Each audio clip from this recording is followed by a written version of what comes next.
সুপ্রিয় দর্শক, আমন্ত্রণ জানাচ্ছি আনোয়ার ইস্পাত নিবেদিত বিশেষ আলোচনা অনুষ্ঠান গোল টেবিলে। সঙ্গে আছি আমি রুবায়েত ফেরদৌস।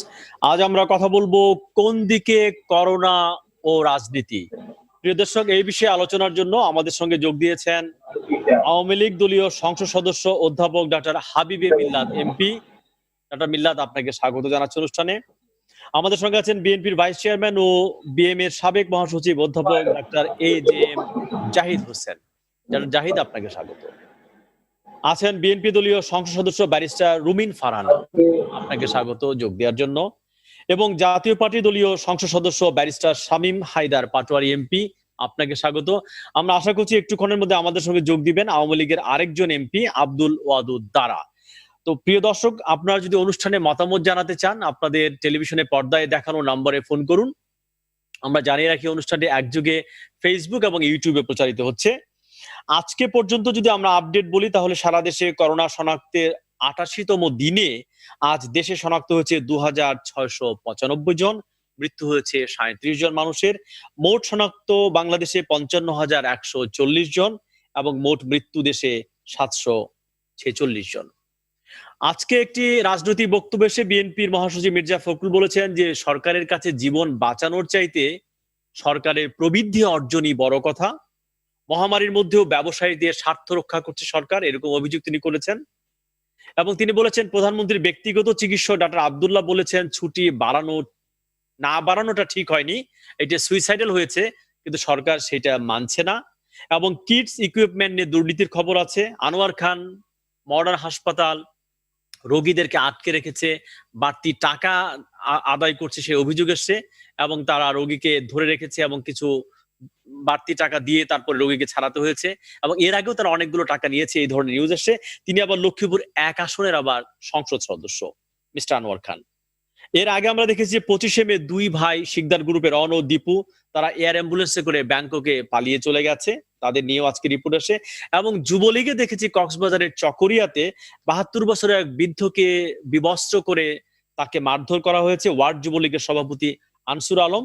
ত্রাণ নিয়ে দুর্নীতি, অনেক অপরাধী জামিনে বেরিয়ে যাচ্ছে, পাহাড় নদী দখলের ঘটনাও এইরকম মহামারীর মধ্যে ঘটছে। সব মিলিয়ে ব্যারিস্টার রুমিন ফারহানা, আপনি যদি একটু আমাদেরকে বিশ্লেষণ করেন যে আপনি কিভাবে দেখছেন আসলে এই করোনাকালীন রাজনীতি কি হচ্ছে আসলে। করোনাকালীন সময়ে আমাদেরকে যেমন জীবনের ঝুঁকিতে ফেলেছে, ঠিক একই সঙ্গে নানান ক্ষেত্রে আমাদের যে দুর্নীতি আছে, যে লুটপাটের সংস্কৃতি আছে, যে প্রতারণা সংস্কৃতি আছে, আমাদের বিভিন্ন জায়গায় যে অসঙ্গতি গুলো আছে, এবং সার্বিকভাবে আমাদের যে একটা পরিবর্তন এসেছে মানসিকতায়, নিষ্ঠুরতার একটা যে প্রসার আমরা দেখছি, এই সবকিছু কিন্তু করোনা উন্মোচিত করেছে। অর্থাৎ সার্বিকভাবে আপনি যে হেডলাইন গুলো দিচ্ছিলেন তার প্রত্যেকটাই কিন্তু আমাদের সেই ইঙ্গিতই বহন করে। আমি যদি একটা একটা করে একটু বিশ্লেষণে যাই, দেখুন, আনোয়ার খান মডার্ন একটি প্রাইভেট হাসপাতাল। আপনি জানেন যে সরকার যখন সরকারি হাসপাতালগুলোতে চিকিৎসার ব্যবস্থা দিয়ে কুলাতে পারছিল না, তখন আমরা বেশ কিছু প্রাইভেট হসপিটালকে এর সঙ্গে যুক্ত করা হয়। তার মধ্যে অন্যতম হচ্ছে আনোয়ার খান মডার্ন, এবং তার মালিক আপনি নিজেই বললেন লক্ষ্মীপুর ১ আসনের সংসদ সদস্য, অর্থাৎ তিনি একজন তথাকথিত জনপ্রতিনিধি। তার হাসপাতালে আমি আজকে দেখলাম পত্রিকায় যে বেশ কিছু রোগীকে, যদিও করোনা ট্রিটমেন্ট ফ্রি দেওয়ার কথা ছিল, কারো কাছে ২.৫ লক্ষ টাকার উপরে বিল এসছে, কারো কাছে ১.৫ লক্ষ টাকার উপরে বিল এসছে, এবং কিছু রোগীকে তারা আটকে রেখেছে, তারা ছাড়পত্র পর্যন্ত দেয়নি। অর্থাৎ যে ট্রিটমেন্টটা তার ফ্রি পাওয়ার কথা, সরকারি নির্দেশনায় যে ট্রিটমেন্টটা তার ফ্রি পাওয়া তার অধিকার, সেই ট্রিটমেন্টের জন্য তাকে কয়েক লক্ষ টাকা বিল করা হয়েছে, এবং তাকে হাসপাতাল থেকে ছাড়পত্র পর্যন্ত দেওয়া হয়নি। এবং হাসপাতালটি কার? হাসপাতালটা হচ্ছে একজন সংসদ সদস্যের। পরে যখন গণমাধ্যমে এই খবর প্রকাশিত হয়েছে, তখন তারা বাধ্য হয়েছে বিল কমিয়ে রেখে রোগীকে ছুটি দেবার। আপনি যদি দেখেন, এর মধ্যে ঘটে গেছে শিকদার গ্রুপের কাহিনী। এই দুই ভাই হত্যা চেষ্টা মামলার আসামি, এবং এই ঘটনাটি ঘটেছে মে মাসের ৭ তারিখে, মামলা হয়েছে মে মাসের ১৯ তারিখে, ১২ দিন পরে। কেন ১২ দিন পরে মামলা হলো? কার নির্দেশনায়, কার আঙ্গুলি হেলনে এই এতদিন ধরে ঘটনা ধামাচাপা দেয়া হলো? এবং যখন এক জেলা থেকে আরেক জেলায় ফ্লাইট আমরা যেতে পারছি না, আমরা মুভ করতে পারছি না, আমরা গাড়িতে বা ট্রেনে বা গণপরিবহনে যেতে পারছি না, সেই সময় তারা ফ্লাইট ব্যবহার করে, আন্তর্জাতিক বিমানবন্দর ব্যবহার করে, সিভিল এভিয়েশনের নাকের ওপর দিয়ে তারা দেশ থেকে পালিয়ে গেলেন। এবং দেখেন 23 তারিখে হত্যা চেষ্টা মামলার আসামি 23 তারিখে থাই এম্বাসি, বাংলাদেশের যে থাইল্যান্ডের যে এম্বাসি, তারা অ্যাপ্লিকেশন দিল থাই পররাষ্ট্র মন্ত্রণালয়ের কাছে, তারা অনুমোদন দিল সেই বিমান অবতরণের। তারপরের দিন 24 তারিখে তারা ভিসা পেল বাংলাদেশ থেকে, থাই এম্বাসি থেকে, এবং 25 তারিখে তারা ফ্লাই করলো। এবং পুরো খবরটি আসলে 27 তারিখে।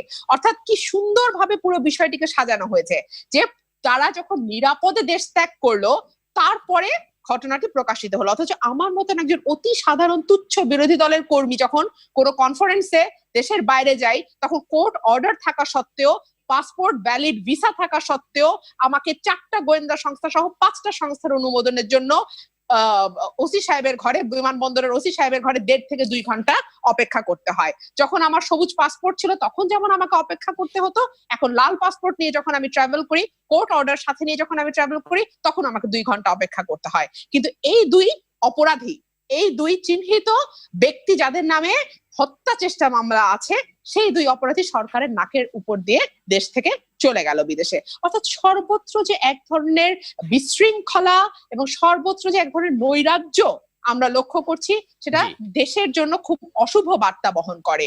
এবং ত্রাণ চুরির যে মহোৎসব, দেখুন এটা তো শুধু যে আমাদের জীবনের উপরে হুমকি নিয়ে এসছে তা নয়, আমাদের গবেষণা সংস্থাগুলো বলছে যে বাংলাদেশের মতন দরিদ্র দেশগুলোতে দারিদ্র্যের হার দ্বিগুণের মতন বৃদ্ধি পাচ্ছে। বাংলাদেশের যে বিবিএস এর পরিসংখ্যান, সেই অনুযায়ী কোভিড আসার আগ পর্যন্ত দারিদ্র সীমার নিচে ছিল 20.5% লোক, অর্থাৎ প্রায় 3.5 কোটি থেকে 4 কোটি মানুষ। এখন সেখানে আরো যুক্ত হয়েছে 22% মানুষ, অর্থাৎ মোট 43% মানুষ এখন দারিদ্র সীমার নিচে চলে যাচ্ছে। এর মধ্যে কিন্তু ত্রাণ চুরির যে মহোৎসব, সেই মহোৎসব কিন্তু বন্ধ হয়নি, এবং সেটা ওয়াশিংটন পোস্ট পর্যন্ত প্রকাশ করতে বাধ্য হয়েছে যে এই অবস্থার মধ্যেও চালের চুরি থেকে শুরু করে তেলের একেবারে খনি বানিয়ে ফেলেছে এক একজন নিজের বাড়িতে। আমি আবারও আপনার কাছে আসবো, আমরা একটু ডাক্তার হাবিবে মিল্লাত তার কাছ থেকে শুনে আমরা আবার আপনার কাছে ফিরে আসবো। যে বৃদ্ধের খবরটি আপনি বলছিলেন, যে চকরিয়া ওয়ার্ড যুবলীগের সভাপতি, তিনি এক বৃদ্ধকে একেবারে পিটিয়ে নগ্ন করে, সেটা ফেসবুকে এখন ভাইরাল হয়েছে, তার নামে মামলা হয়েছে। কিন্তু দেখা যায় যে এই সকল ঘটনা আওয়ামী লীগ বলে বিচ্ছিন্ন ঘটনা, আওয়ামী লীগ বলে বহিরাগতদের ঘটনা, কিন্তু এই বিচ্ছিন্ন ঘটনাই কিন্তু আওয়ামী লীগে একটির পর একটি আওয়ামী লীগ নেতা কর্মীদের দ্বারা সংঘটিত হতে থাকে। এবং এই দুঃসময় ডাক্তার হাবিবে মিল্লাত, আপনি যদি একটু বলেন, আপনি নিশ্চয়ই এতক্ষণ শুনেছেন। ডাক্তার হাবিবে মিল্লাত, কেউ দোষ করলে সে অপরাধী, কোনো সন্দেহ, এবং তার বিচার হওয়া দরকার। উনি ব্যারিস্টার নিশ্চয়ই ভালো জানেন। আনোয়ার খান মেডিকেল কলেজে যে ঘটনা ঘটেছে, এগুলো অবশ্যই দুঃখজনক, মেনে নেওয়া যায় না। জি, আমি তথ্যগুলো আজকের অনলাইন থেকে নিয়েছি, এই জন্য মনে হচ্ছে আজকের আপডেটই আপনাদেরকে দিয়েছি। জি, আমি সেটা শুধু বলতে চাই যে যেটা হয়েছে সেটা আসলে কখনোই সত্যিকার ঘটনা হলে মেনে নেওয়া উচিত নয়। এবং প্রাইভেট হসপিটাল গুলোতেও কিন্তু গভর্নমেন্ট সাপোর্ট দিচ্ছে। আমি হলিউড মেডিকেল কলেজ হসপিটালের কথা জানি, যেটাতে গভর্নমেন্ট বেতন এবং পেশেন্টদের খরচ দিয়ে কোভিড পেশেন্টরা বিনামূল্যে চিকিৎসা পাবে, এটাই সরকারের পলিসি। যদিও বাংলাদেশের সরকারের 67% আউট অফ পকেট এক্সপেন্ডিচার, 33 ভাগ বা 30 ভাগের মতো সরকারি স্থাপনাতে চিকিৎসা পায় মানুষ, কিন্তু কোভিড এর সময় কিন্তু উল্টে গেছে। 90 থেকে 95 ভাগ মানুষ কোভিড এর সেবা পাচ্ছে সরকারি হসপিটালগুলোতে। বেসরকারি হসপিটালে কিন্তু কোভিড হসপিটাল তেমন কিছু নাই। টোটাল সারা বাংলাদেশ মিলে আমার মনে হয় না 800 বেডের বেশি আছে প্রাইভেট হসপিটালগুলোতে। এখন অবশ্য প্রত্যেকটা হসপিটালে 50 বেড কোভিড করার কারণে হয়তো বা বেড়ে গেছে। তো শুধু একটা হসপিটাল একজন মানুষকে দিয়ে আসলে এই চিকিৎসা ব্যবস্থাকে দেখাটা আসলে ঠিক হবে না। আপনি আজকে দেখেছেন কয়শো মানুষ ভালো হয়ে বাড়ি ফিরে গেছে, এ কথাটা কিন্তু একবার আপনি উচ্চারণ করেননি। আপনি মৃত্যু দেখালেন, আপনি ডায়াগনোসিস দেখলেন, কিন্তু এতগুলো মানুষ যে ভালো হয়ে বাড়ি ফিরে গেল, এটা কিন্তু কারো কথায় আসেনি। সুতরাং একদিকে দেখলে হবে না, সব দিকে দেখতে হবে। তবে আমি তীব্র নিন্দা করি এবং একমত পোষণ করি শিকদার গ্রুপের যে কথাটি বলা হয়েছে, সে যেই হোক না কেন তাকে অবশ্যই আইনের আওতায় আনতে হবে। এ নিয়ে কোনো সন্দেহ প্রকাশ করার দরকার নেই। তারা পত্রিকায় বিজ্ঞাপন দিয়েছে একজন বিখ্যাত আইনজীবীর মাধ্যমে, কিন্তু সেটি আসলে ওইভাবে ওই ঘটনার সাথে সম্পৃক্ত নয়, এবং না হওয়ার কারণেই সেটা আসলে জনমনে গ্রহণযোগ্য হয়নি। সবচেয়ে বড় কথা, যেদিন ঘটলো তার কয়েকদিন পর চলে গেল দেশ ছেড়ে, সেটাও আসলে মানা সম্ভব না। তবে একটা কথা কি, যে রেগুলার টাইমের সময় ইমার্জেন্সি টাইমের কিন্তু আসলে তুলনা করা যায় না। যেমন রহিম ফারহান বলছিলেন যে আমি যখন বিমানে যাই, আসলে বিমানে তো এখন যান না, যখন রেগুলার সময় ছিল, যখন প্যান্ডেমিক ছিল তখন গেলে কি হয়েছে বলেছেন। আর এই ইমার্জেন্সি অ্যাম্বুলেন্স এয়ার অ্যাম্বুলেন্সে চলে গেছে, আমি কোনোভাবে এটা সমর্থন করি না, জি জি করবো না আমি। আপনারা বলেছেন যে ত্রাণ চুরির যে মহোৎসব, আমি কয়েকদিন আগে নিউজ পেপারে পড়লাম তারেক জিয়া কিছু ত্রাণ পাঠিয়েছিলেন নেতা নেত্রীদের কাছে এবং সেগুলো চুরি হয়ে গেছে। তো সুতরাং এইটার মধ্যে আমি যে বলবো যে বিএনপির সবাই চুরি করেছে তা কিন্তু না, মুষ্টিমেয় কিছু লোক ওই ত্রাণগুলো চুরি করেছে তারেক জিয়া এবং নিজের পার্টি প্রধানের পাঠানো ত্রাণগুলো। সুতরাং সেভাবে আজকে যদি দেখেন, আজকে পেপারে দেখলাম আরো 12 জন জনপ্রতিনিধি অর্থাৎ ইউনিয়ন পরিষদের মেম্বার কিংবা ইউনিয়ন পরিষদের চেয়ারম্যান 2-1 জন এবং জেলা পরিষদের সদস্যরা, জি আপনারা আরো 12 জন, অর্থাৎ প্রায় 65 থেকে 70-এর মতো। না, কালকে পর্যন্ত আমরা ছিল 85 জন কোট আনকোট জনপ্রতিনিধিকে বরখাস্ত করা হয়েছে। জি যোগ হয়েছে 85, আমি 85 জন 85 জন জনপ্রতিনিধির সংখ্যা হলো 75,000 কমপক্ষে সারা বাংলাদেশে। সুতরাং মহোৎসব যে শুরু হয়েছে সেই ত্রাণ চুরির, এই কথাগুলো বলতে খুব সোজা, কারণ বিরোধী দলে থাকলে এই কথাগুলো বলে আসলে জনপ্রিয়তা পাওয়া যায়, কিন্তু আজকাল ডিজিটাল বাংলাদেশ সবাই কিন্তু খবরগুলো ঠিক মতো রাখে। দ্বিতীয়টি হচ্ছে এই যে 50 লক্ষ মানুষকে 2,500 করে টাকা দেওয়া হলো, মাননীয় প্রধানমন্ত্রী ঈদের আগে দিলেন, এতে হয়তো 500 অভিযোগ এসছে বা 2,000 অভিযোগ এসছে, কিন্তু 50 লক্ষ মানুষের মধ্যে 2,000 অভিযোগ। আবার কিছু কিছু একটা টেলিফোন নাম্বারে 20টা টাকা গেছে, কারণ যাদেরকে হতদরিদ্রদের টাকাটা দেওয়া হয়েছে আমি খুব শুনেছি একটা এলাকায় যে তাদের টেলিফোন নাম্বার নাই, বলছে আমার টেলিফোন টাকা আসলে আমার নাম্বারটা তোমরা দিয়ে দাও। এই ধরনের ঘটনা ঘটেছে। তারপরেও যারা জালিয়াতি শিখত তাদের অবশ্যই আমরা ওই ছোট্ট পার্সেন্টেজকেও আমরা চাই না যে জননেত্রী শেখ হাসিনার সুশাসনের সময় সেই পার্সেন্টেজটা থাকুক। আপনি দেখেন টাকা পয়সা যাদের থাকে ক্ষমতাশালী তারা যে কোনো কিছু করতে পারে। বিএনপির এককালীন পররাষ্ট্রমন্ত্রী তিনি কিন্তু প্লেন ভাড়া করে নিয়ে চলে গেলেন সেই লন্ডনের উদ্দেশ্যে, নিজে এবং নিজের চার্টার প্লেনে নিজের ওয়াইফ চলে গেছেন। অর্থাৎ তিনি কিন্তু একজন ঋণ খেলাপি, দুদক তাকে দেশ ত্যাগ করতে মানা করেছে, তিনিও কিন্তু দেশ ত্যাগ করে চলে গেছেন এই গত সপ্তাহে, সেটা আপনিও জানেন আমিও জানি। সুতরাং আমার মনে হয় কোথাও কিছু একটা ঘটনা ঘটছে যেগুলো হচ্ছে কোনো ব্যক্তি বিশেষ, কোনো অফিসের, এভিয়েশনের কেউ এই কোনো একটি অন্যায় করে এই অপরাধীদের পার করার চেষ্টা করছেন। এজন্য তো সরকার সম্পূর্ণভাবে আসলে সত্যি করে দায়ী না, তবে সেই সব ব্যক্তিদের অবশ্যই খুঁজে বের করতে হবে। ডাক্তার মিল্লাত, একটু যদি বলেন যে আমাদের যে কোভিড এবং নন কোভিড দুই ধরনের রোগীর তো সেবা দরকার, যারা নন কোভিড তারাও কিন্তু হাসপাতালগুলোতে ঠিক সেবা পাচ্ছে না, এই সমন্বয়টা কিভাবে করা দরকার? বিশেষ করে প্রাইভেট হাসপাতাল, আপনি নিজেই বলেছেন যে অনেক পিছিয়ে আছে এই সেবা দেওয়ার ক্ষেত্রে। না, সেবা দেওয়ার ক্ষেত্রে প্রথমত স্বাস্থ্য ব্যবস্থার যদি কথা বলেন, স্বাধীনতা পরবর্তী বা পূর্ববর্তীকালে বা আজকে পর্যন্ত সে যে সরকারের সময় বলেন না কেন, স্বাস্থ্য ব্যবস্থার কিন্তু আমূল পরিবর্তন হয়নি। হসপিটাল বেড বেড়েছে, হসপিটাল ডাক্তার বেড়েছে, নার্স বেড়েছে, জনসংখ্যা বেড়েছে, হসপিটাল ইনফ্রাস্ট্রাকচার অনেক হয়েছে, কিন্তু মানসম্মত স্বাস্থ্য সেবাটা সত্যিকার অর্থে আমাদের দেশের জন্য জি একটা যে বলা হয় যে আওয়ামী লীগ কিংবা বিএনপি, আমরা দেখেছি মন্ত্রী কিংবা এমপিরা কিংবা যারা বড় ব্যবসায়ী তারা কিন্তু আমাদের স্বাস্থ্য ব্যবস্থার উপর ঠিক আস্থা রাখেন না, তারা সামান্য হাঁচি কাশি হলো বিদেশে চলে যান, বাইরে চলে যান। তো তারা যদি নিজেরাই আমাদের স্বাস্থ্য ব্যবস্থায় বিশ্বাস না করেন তাহলে এটা কি ঠিক হবে, কিভাবে ভালো হবে কিভাবে? আমি নিজেও সমালোচনা করি যে আমাদের যদি স্বাস্থ্য, বিরোধী দলের মতো কথা বলছি কিন্তু মনে প্রশ্ন আসলে বলতেই হবে, স্বাস্থ্য অধিদপ্তরের মানে যিনি ডিরেক্টর জেনারেল অর্থাৎ কি বলে ওনাকে বাংলা, মহাপরিচালক উনি সিএমএইচ এ ট্রিটমেন্ট নেবেন কেন? এটা আসলে সত্যিকার অর্থে আমি আসলে মেনে নিতে পারি না। কিংবা মানতে পারি না যে প্রাক্তন যারা স্বাস্থ্য ব্যবস্থার সাথে সম্পৃক্ত ছিলেন তারা কেন বেসরকারি মেডিকেল কলেজে এইভাবে চিকিৎসা সেবা নেবেন, এটা মেনে নেওয়া আসলে সত্যিকার অর্থে কঠিন। তাহলে স্বাস্থ্য ব্যবস্থার আমরা যে উন্নতি করেছি কাদের জন্য? ধন্যবাদ ডাক্তার মিল্লাত, আমি আসবো আপনার কাছে আবারও। আরেকজন ডাক্তার আমাদের সঙ্গে আছেন, ডাক্তার জাহিদ, আপনি যদি একটু বলেন আমাদের সঙ্গে। আমরা ধন্যবাদ যে আমরা আওয়ামী লীগের মাননীয় সংসদ সদস্য দারা ভাইকে দেখতে পাচ্ছি আমাদের সঙ্গে যুক্ত হওয়ার জন্য, অনেক ধন্যবাদ দারা ভাই আসবার জন্য। আমরা আপনার কাছে আসবো। ডাক্তার জাহিদ, আপনি যদি একটু বলেন। ধন্যবাদ। আমি রুমিন ফারহানা এবং ডাক্তার মিল্লাত ওনাদের বক্তব্য শুনছিলাম। সত্যিকার অর্থে আমি এখন তো বিতর্কের বিষয় না, বিষয়টা হচ্ছে যে আজকের বাস্তবতা হচ্ছে দেশে যে কোভিডের অবস্থা, মানে করোনা আক্রান্তের সংখ্যা যেভাবে বাড়ছে এবং আমাদের যে বর্তমান মানে প্রস্তুতি, এটি অত্যন্ত দুর্ভাগ্যজনকভাবে সবার সামনে চলে এসছে।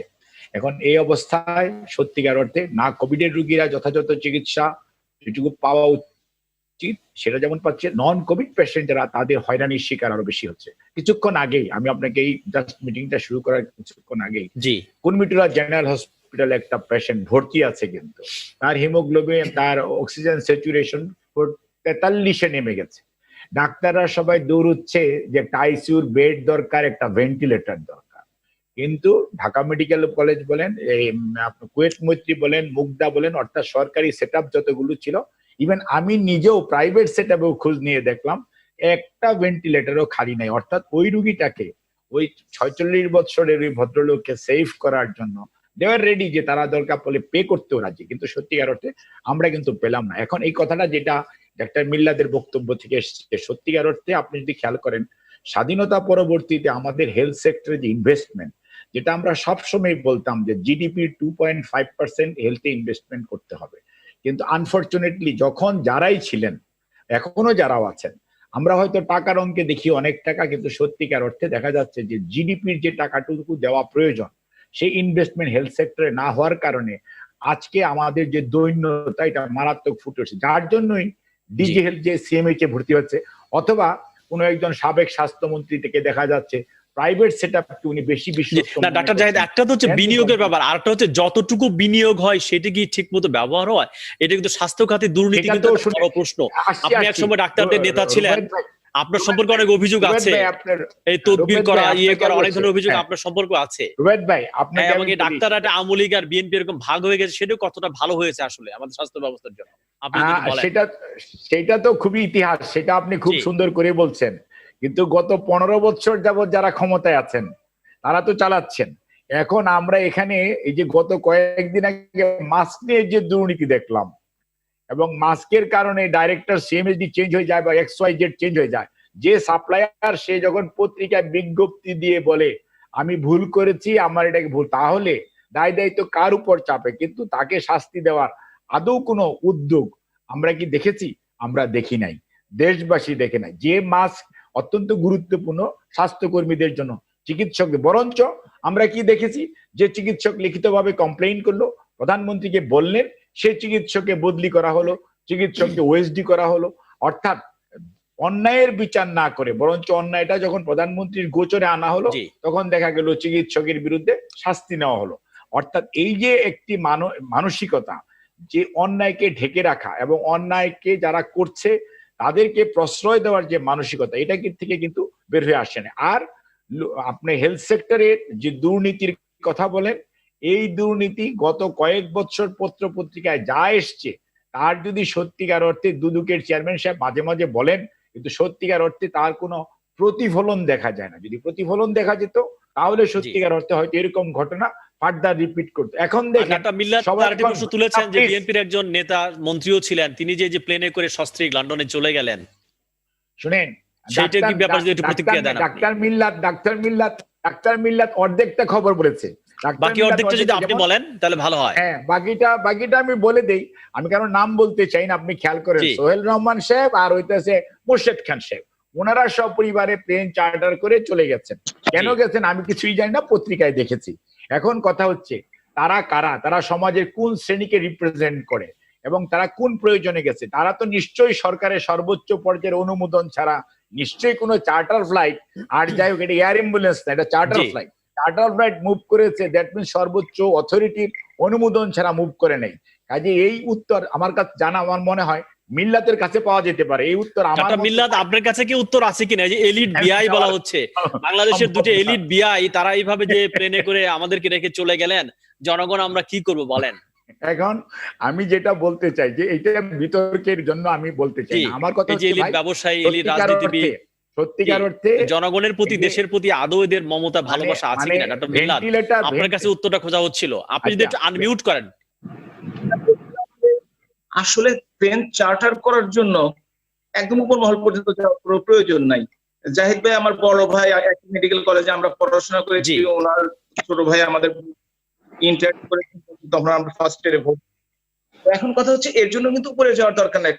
কোন লেভেল পর্যন্ত সম্ভব? আপনাদের লেভেল থেকে সম্ভব এটা? অত উপরে যাওয়ার দরকার নেই মানে কি?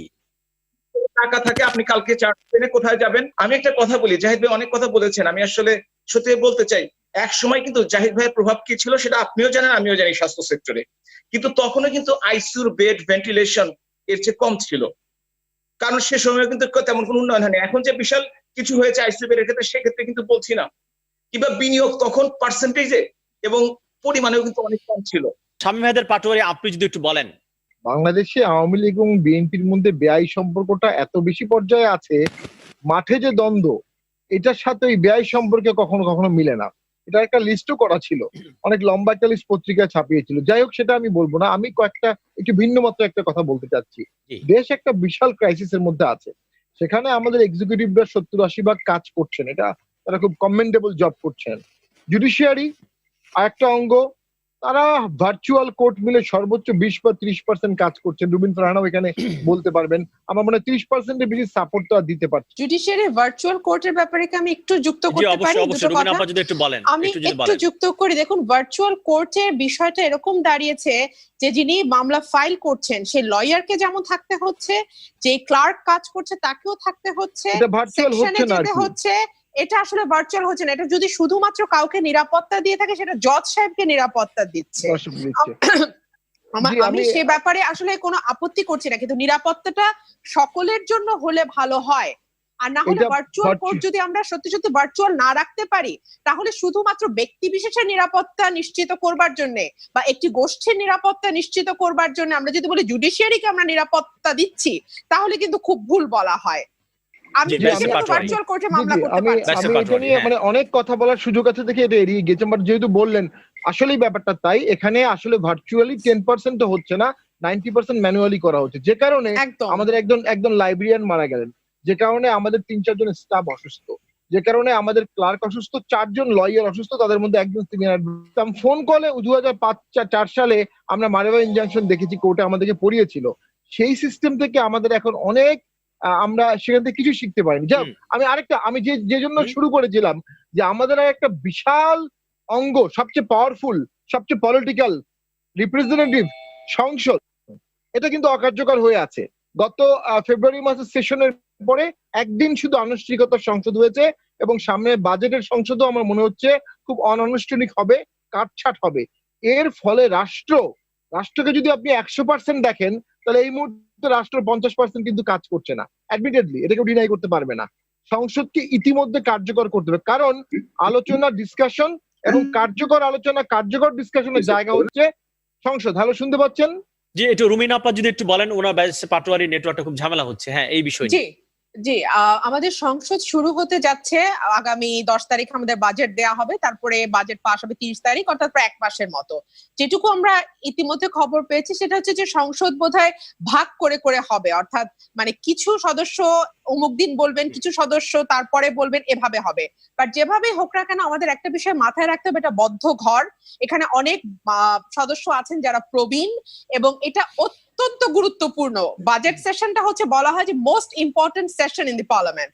তো এই সেশনটা আমি ব্যক্তিগতভাবে হুইপের সঙ্গে কথা বলেছি, বা আমার যে জায়গায় আমার যতটুকু অ্যাক্সেস আছে আমি বলেছি যে আমাদের এইটা যেন ভার্চুয়াল করবার একটা ব্যবস্থা নেওয়া হয়, সো দ্যাট আমরা 350 জন সদস্য অংশ নিতে পারি। এবং বিশেষ করে আমরা যারা বিরোধী দলে আছি, আমাদের জন্য বাজেট সেশনটা অসম্ভব জরুরি।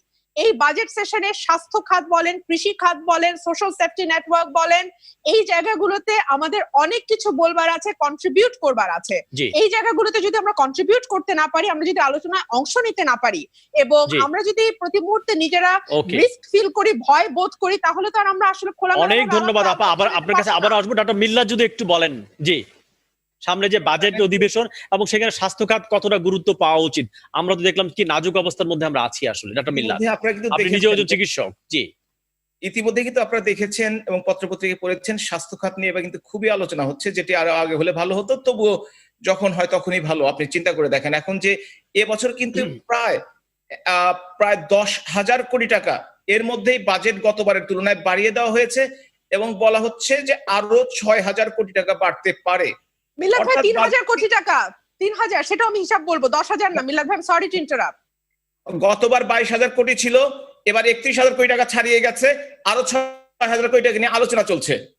সুতরাং এইটা হওয়া উচিত আমাদের, যদি দেশের হিসাবে বলেন, এটা বাংলাদেশের ক্ষেত্রে হওয়া উচিত, যদি আমরা স্ট্যান্ডার্ড ধরি, 1,000 কোটি টাকার কাছাকাছি।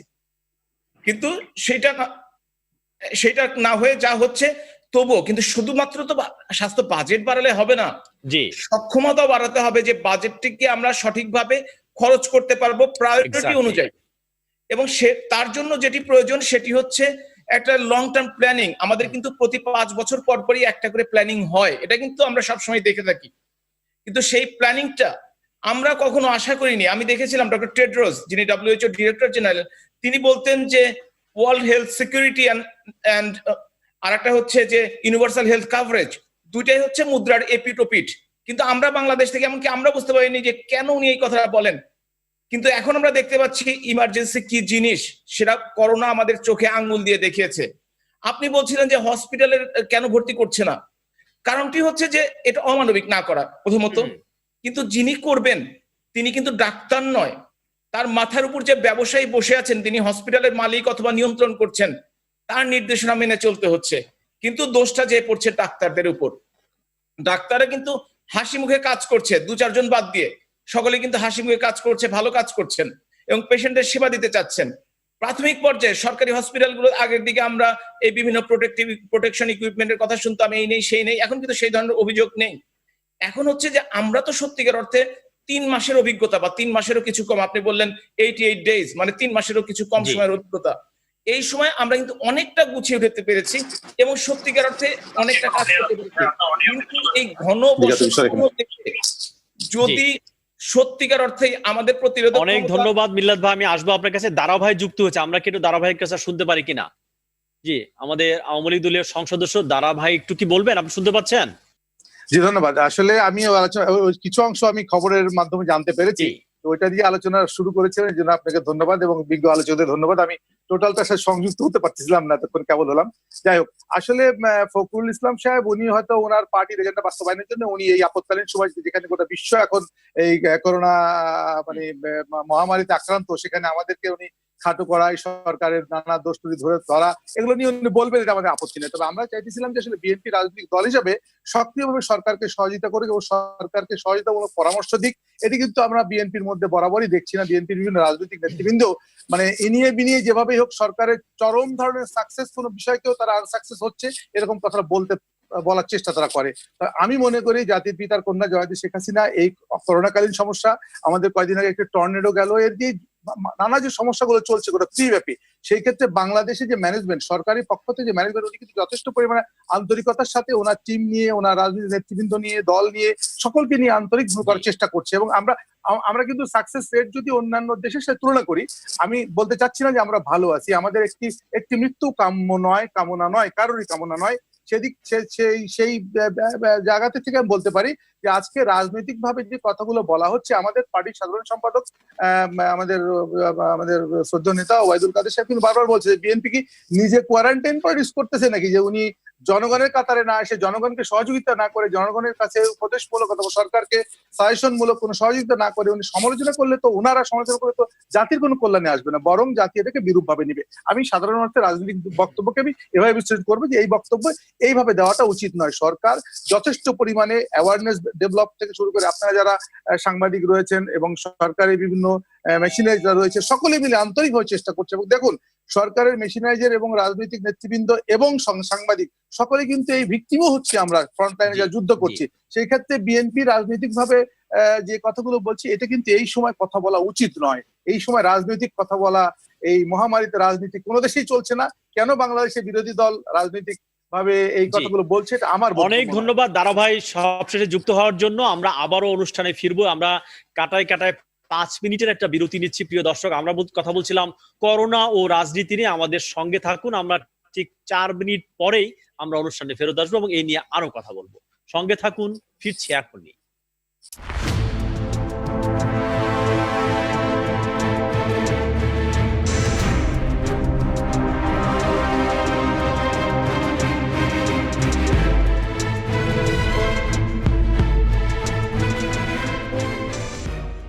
প্রিয় দর্শক, আরটিভির বিশেষ আলোচনা গোল টেবিলে আপনাদের আরেকবার স্বাগত জানাচ্ছি। আমি রুবায়েত ফেরদৌস।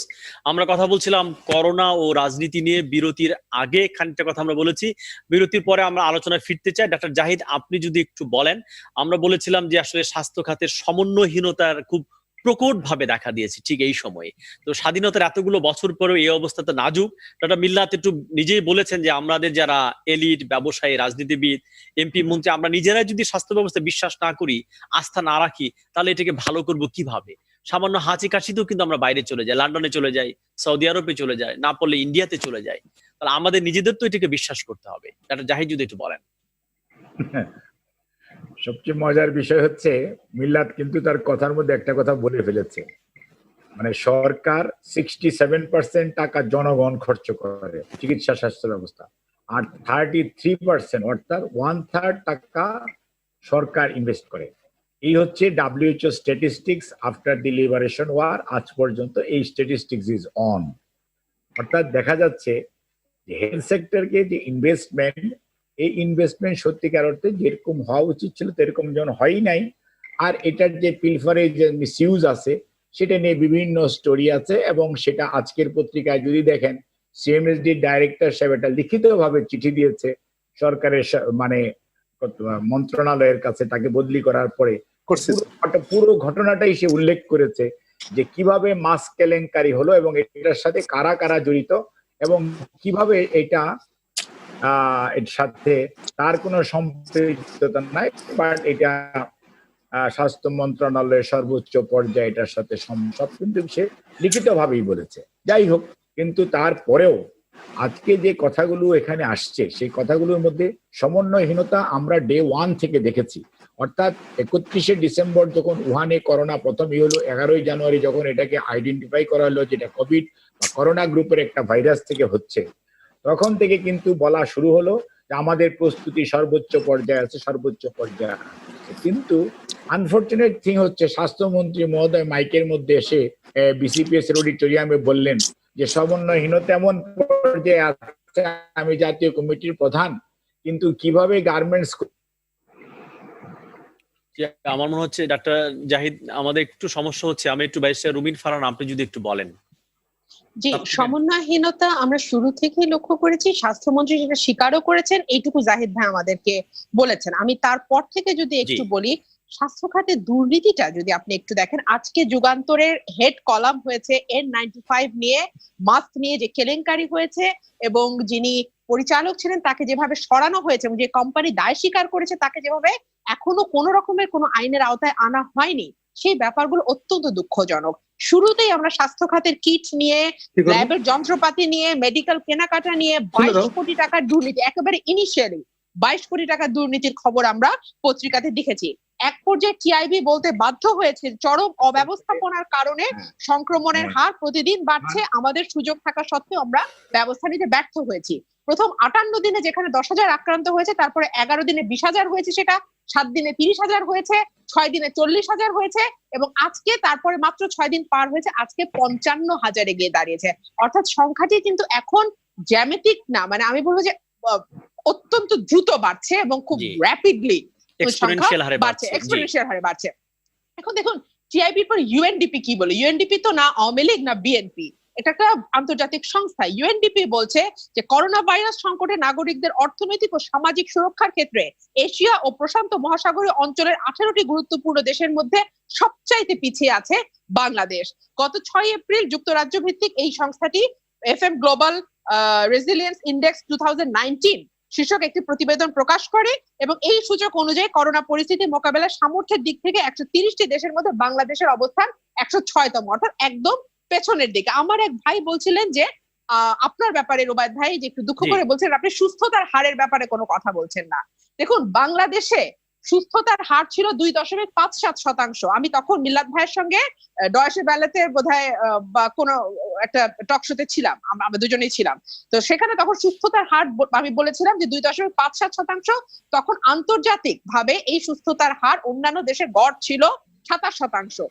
যেই এই কথাটি গণমাধ্যমে আসলো, আমরা বলা বলি শুরু করলাম যে বাংলাদেশের সুস্থতার হার দক্ষিণ এশিয়ার মধ্যে সর্বনিম্ন, সাথে সাথে সুস্থতার সংজ্ঞা পরিবর্তন করা হলো। 21 দিন যেখানে যদি টানা সুস্থ থাকা হয় কিংবা 14 দিন যদি টানা সুস্থ থাকা হয়, 2 বার নেগেটিভ রেজাল্ট আসে, তখন আমরা বলি রোগীকে সুস্থ।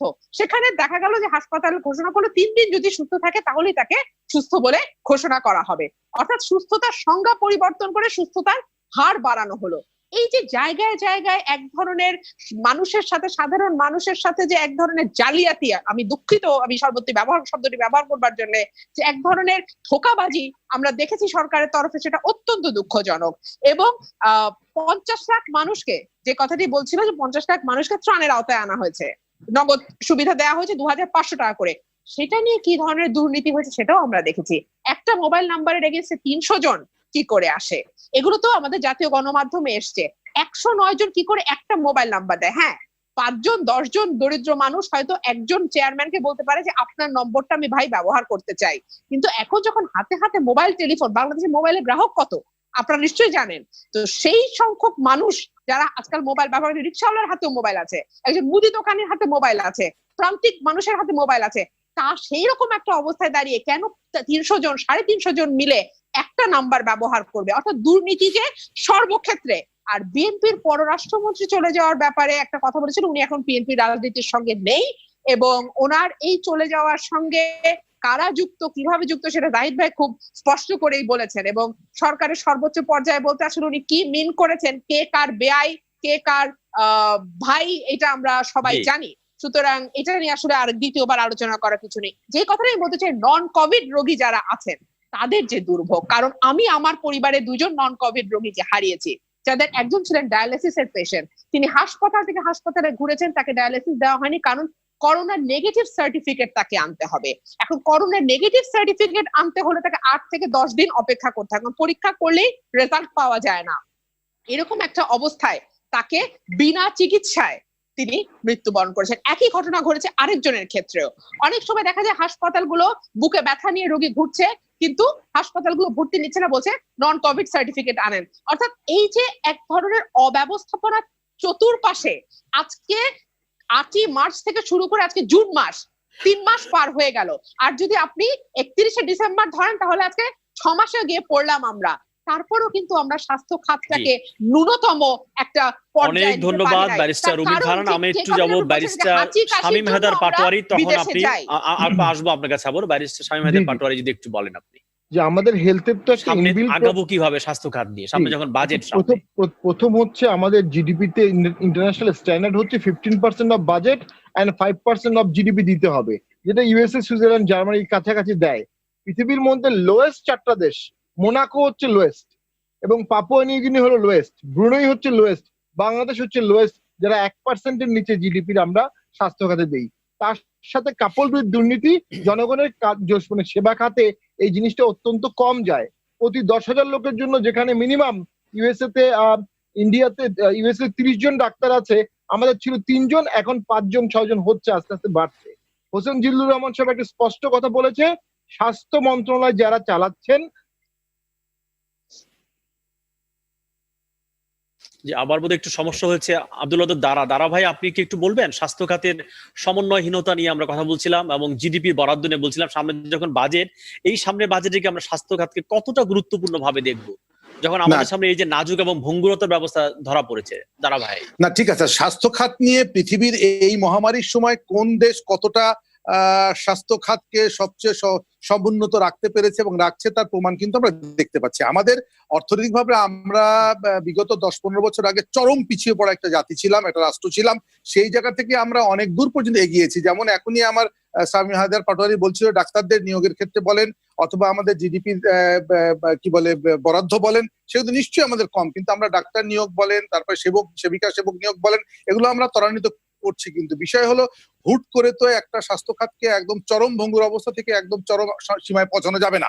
এরকম মহামারী আমরা কখনো দেখি না। এরকম মহামারী ফেস করার অভিজ্ঞতা কিন্তু আমাদের পূর্বে কোন সরকারেরই, কোন রাষ্ট্রেই ছিল না। আমাদের জীবদ্দশায়, আমাদের বাপদাদার জীবদ্দশায় এগুলো আমরা দেখি নাই, শুনি নাই, এই ধরনের মহামারী আর কি। তো সেই মহামারীকে আমরা তো এখন পর্যন্ত আমাদের এই ভঙ্গুর বলেন, আজকে বিরোধী দল তাদের স্বার্থে হোক, তাদের কি বলে কাজের কারণে হোক, জনগণকে ইরিটেট করার জন্য হোক, তারা এই 1 পয়সাকে 100 টাকা দেখাবে, এটাই আমাদের কোনো দুশ্চিন্তা নেই। আমাদের দুশ্চিন্তা আমরা কাজ করছি কিনা, আমাদের যে ডাক্তাররাই আছে তারা তাদের সীমিত সামর্থ্যে তারা এগিয়ে আসছে কিনা, আমাদের যেখানে সরকার বলেন, রাষ্ট্র ব্যবস্থা বলেন, সকলে এগিয়ে আসছে কিনা এই মহামারীটাকে আমরা অ্যাড্রেস করতে। আমরা মহামারী অ্যাড্রেস করতে গিয়ে আমাদের সাধারণ পেশেন্টরা হয়রানি হচ্ছে, এতে কোনো সন্দেহ নাই। কারণ আমাদের অপ্রতুল অবস্থা কোন দেশে হচ্ছে না বলেন? আজকে পৃথিবীর সর্বাধুনিক দেশ আমেরিকা, সেখানেও কিন্তু পেশেন্টরা রাস্তায় পড়ে মরে যাচ্ছে, কেউ ভয়ের ঠেলায় যাচ্ছে না। এমন ইংল্যান্ডেও কেউ হসপিটালে যাচ্ছে না, যেতে পারছে না, কারণ চিকিৎসা দেওয়ার মতো ক্ষমতা কারণ নাই এই মহামারীকে।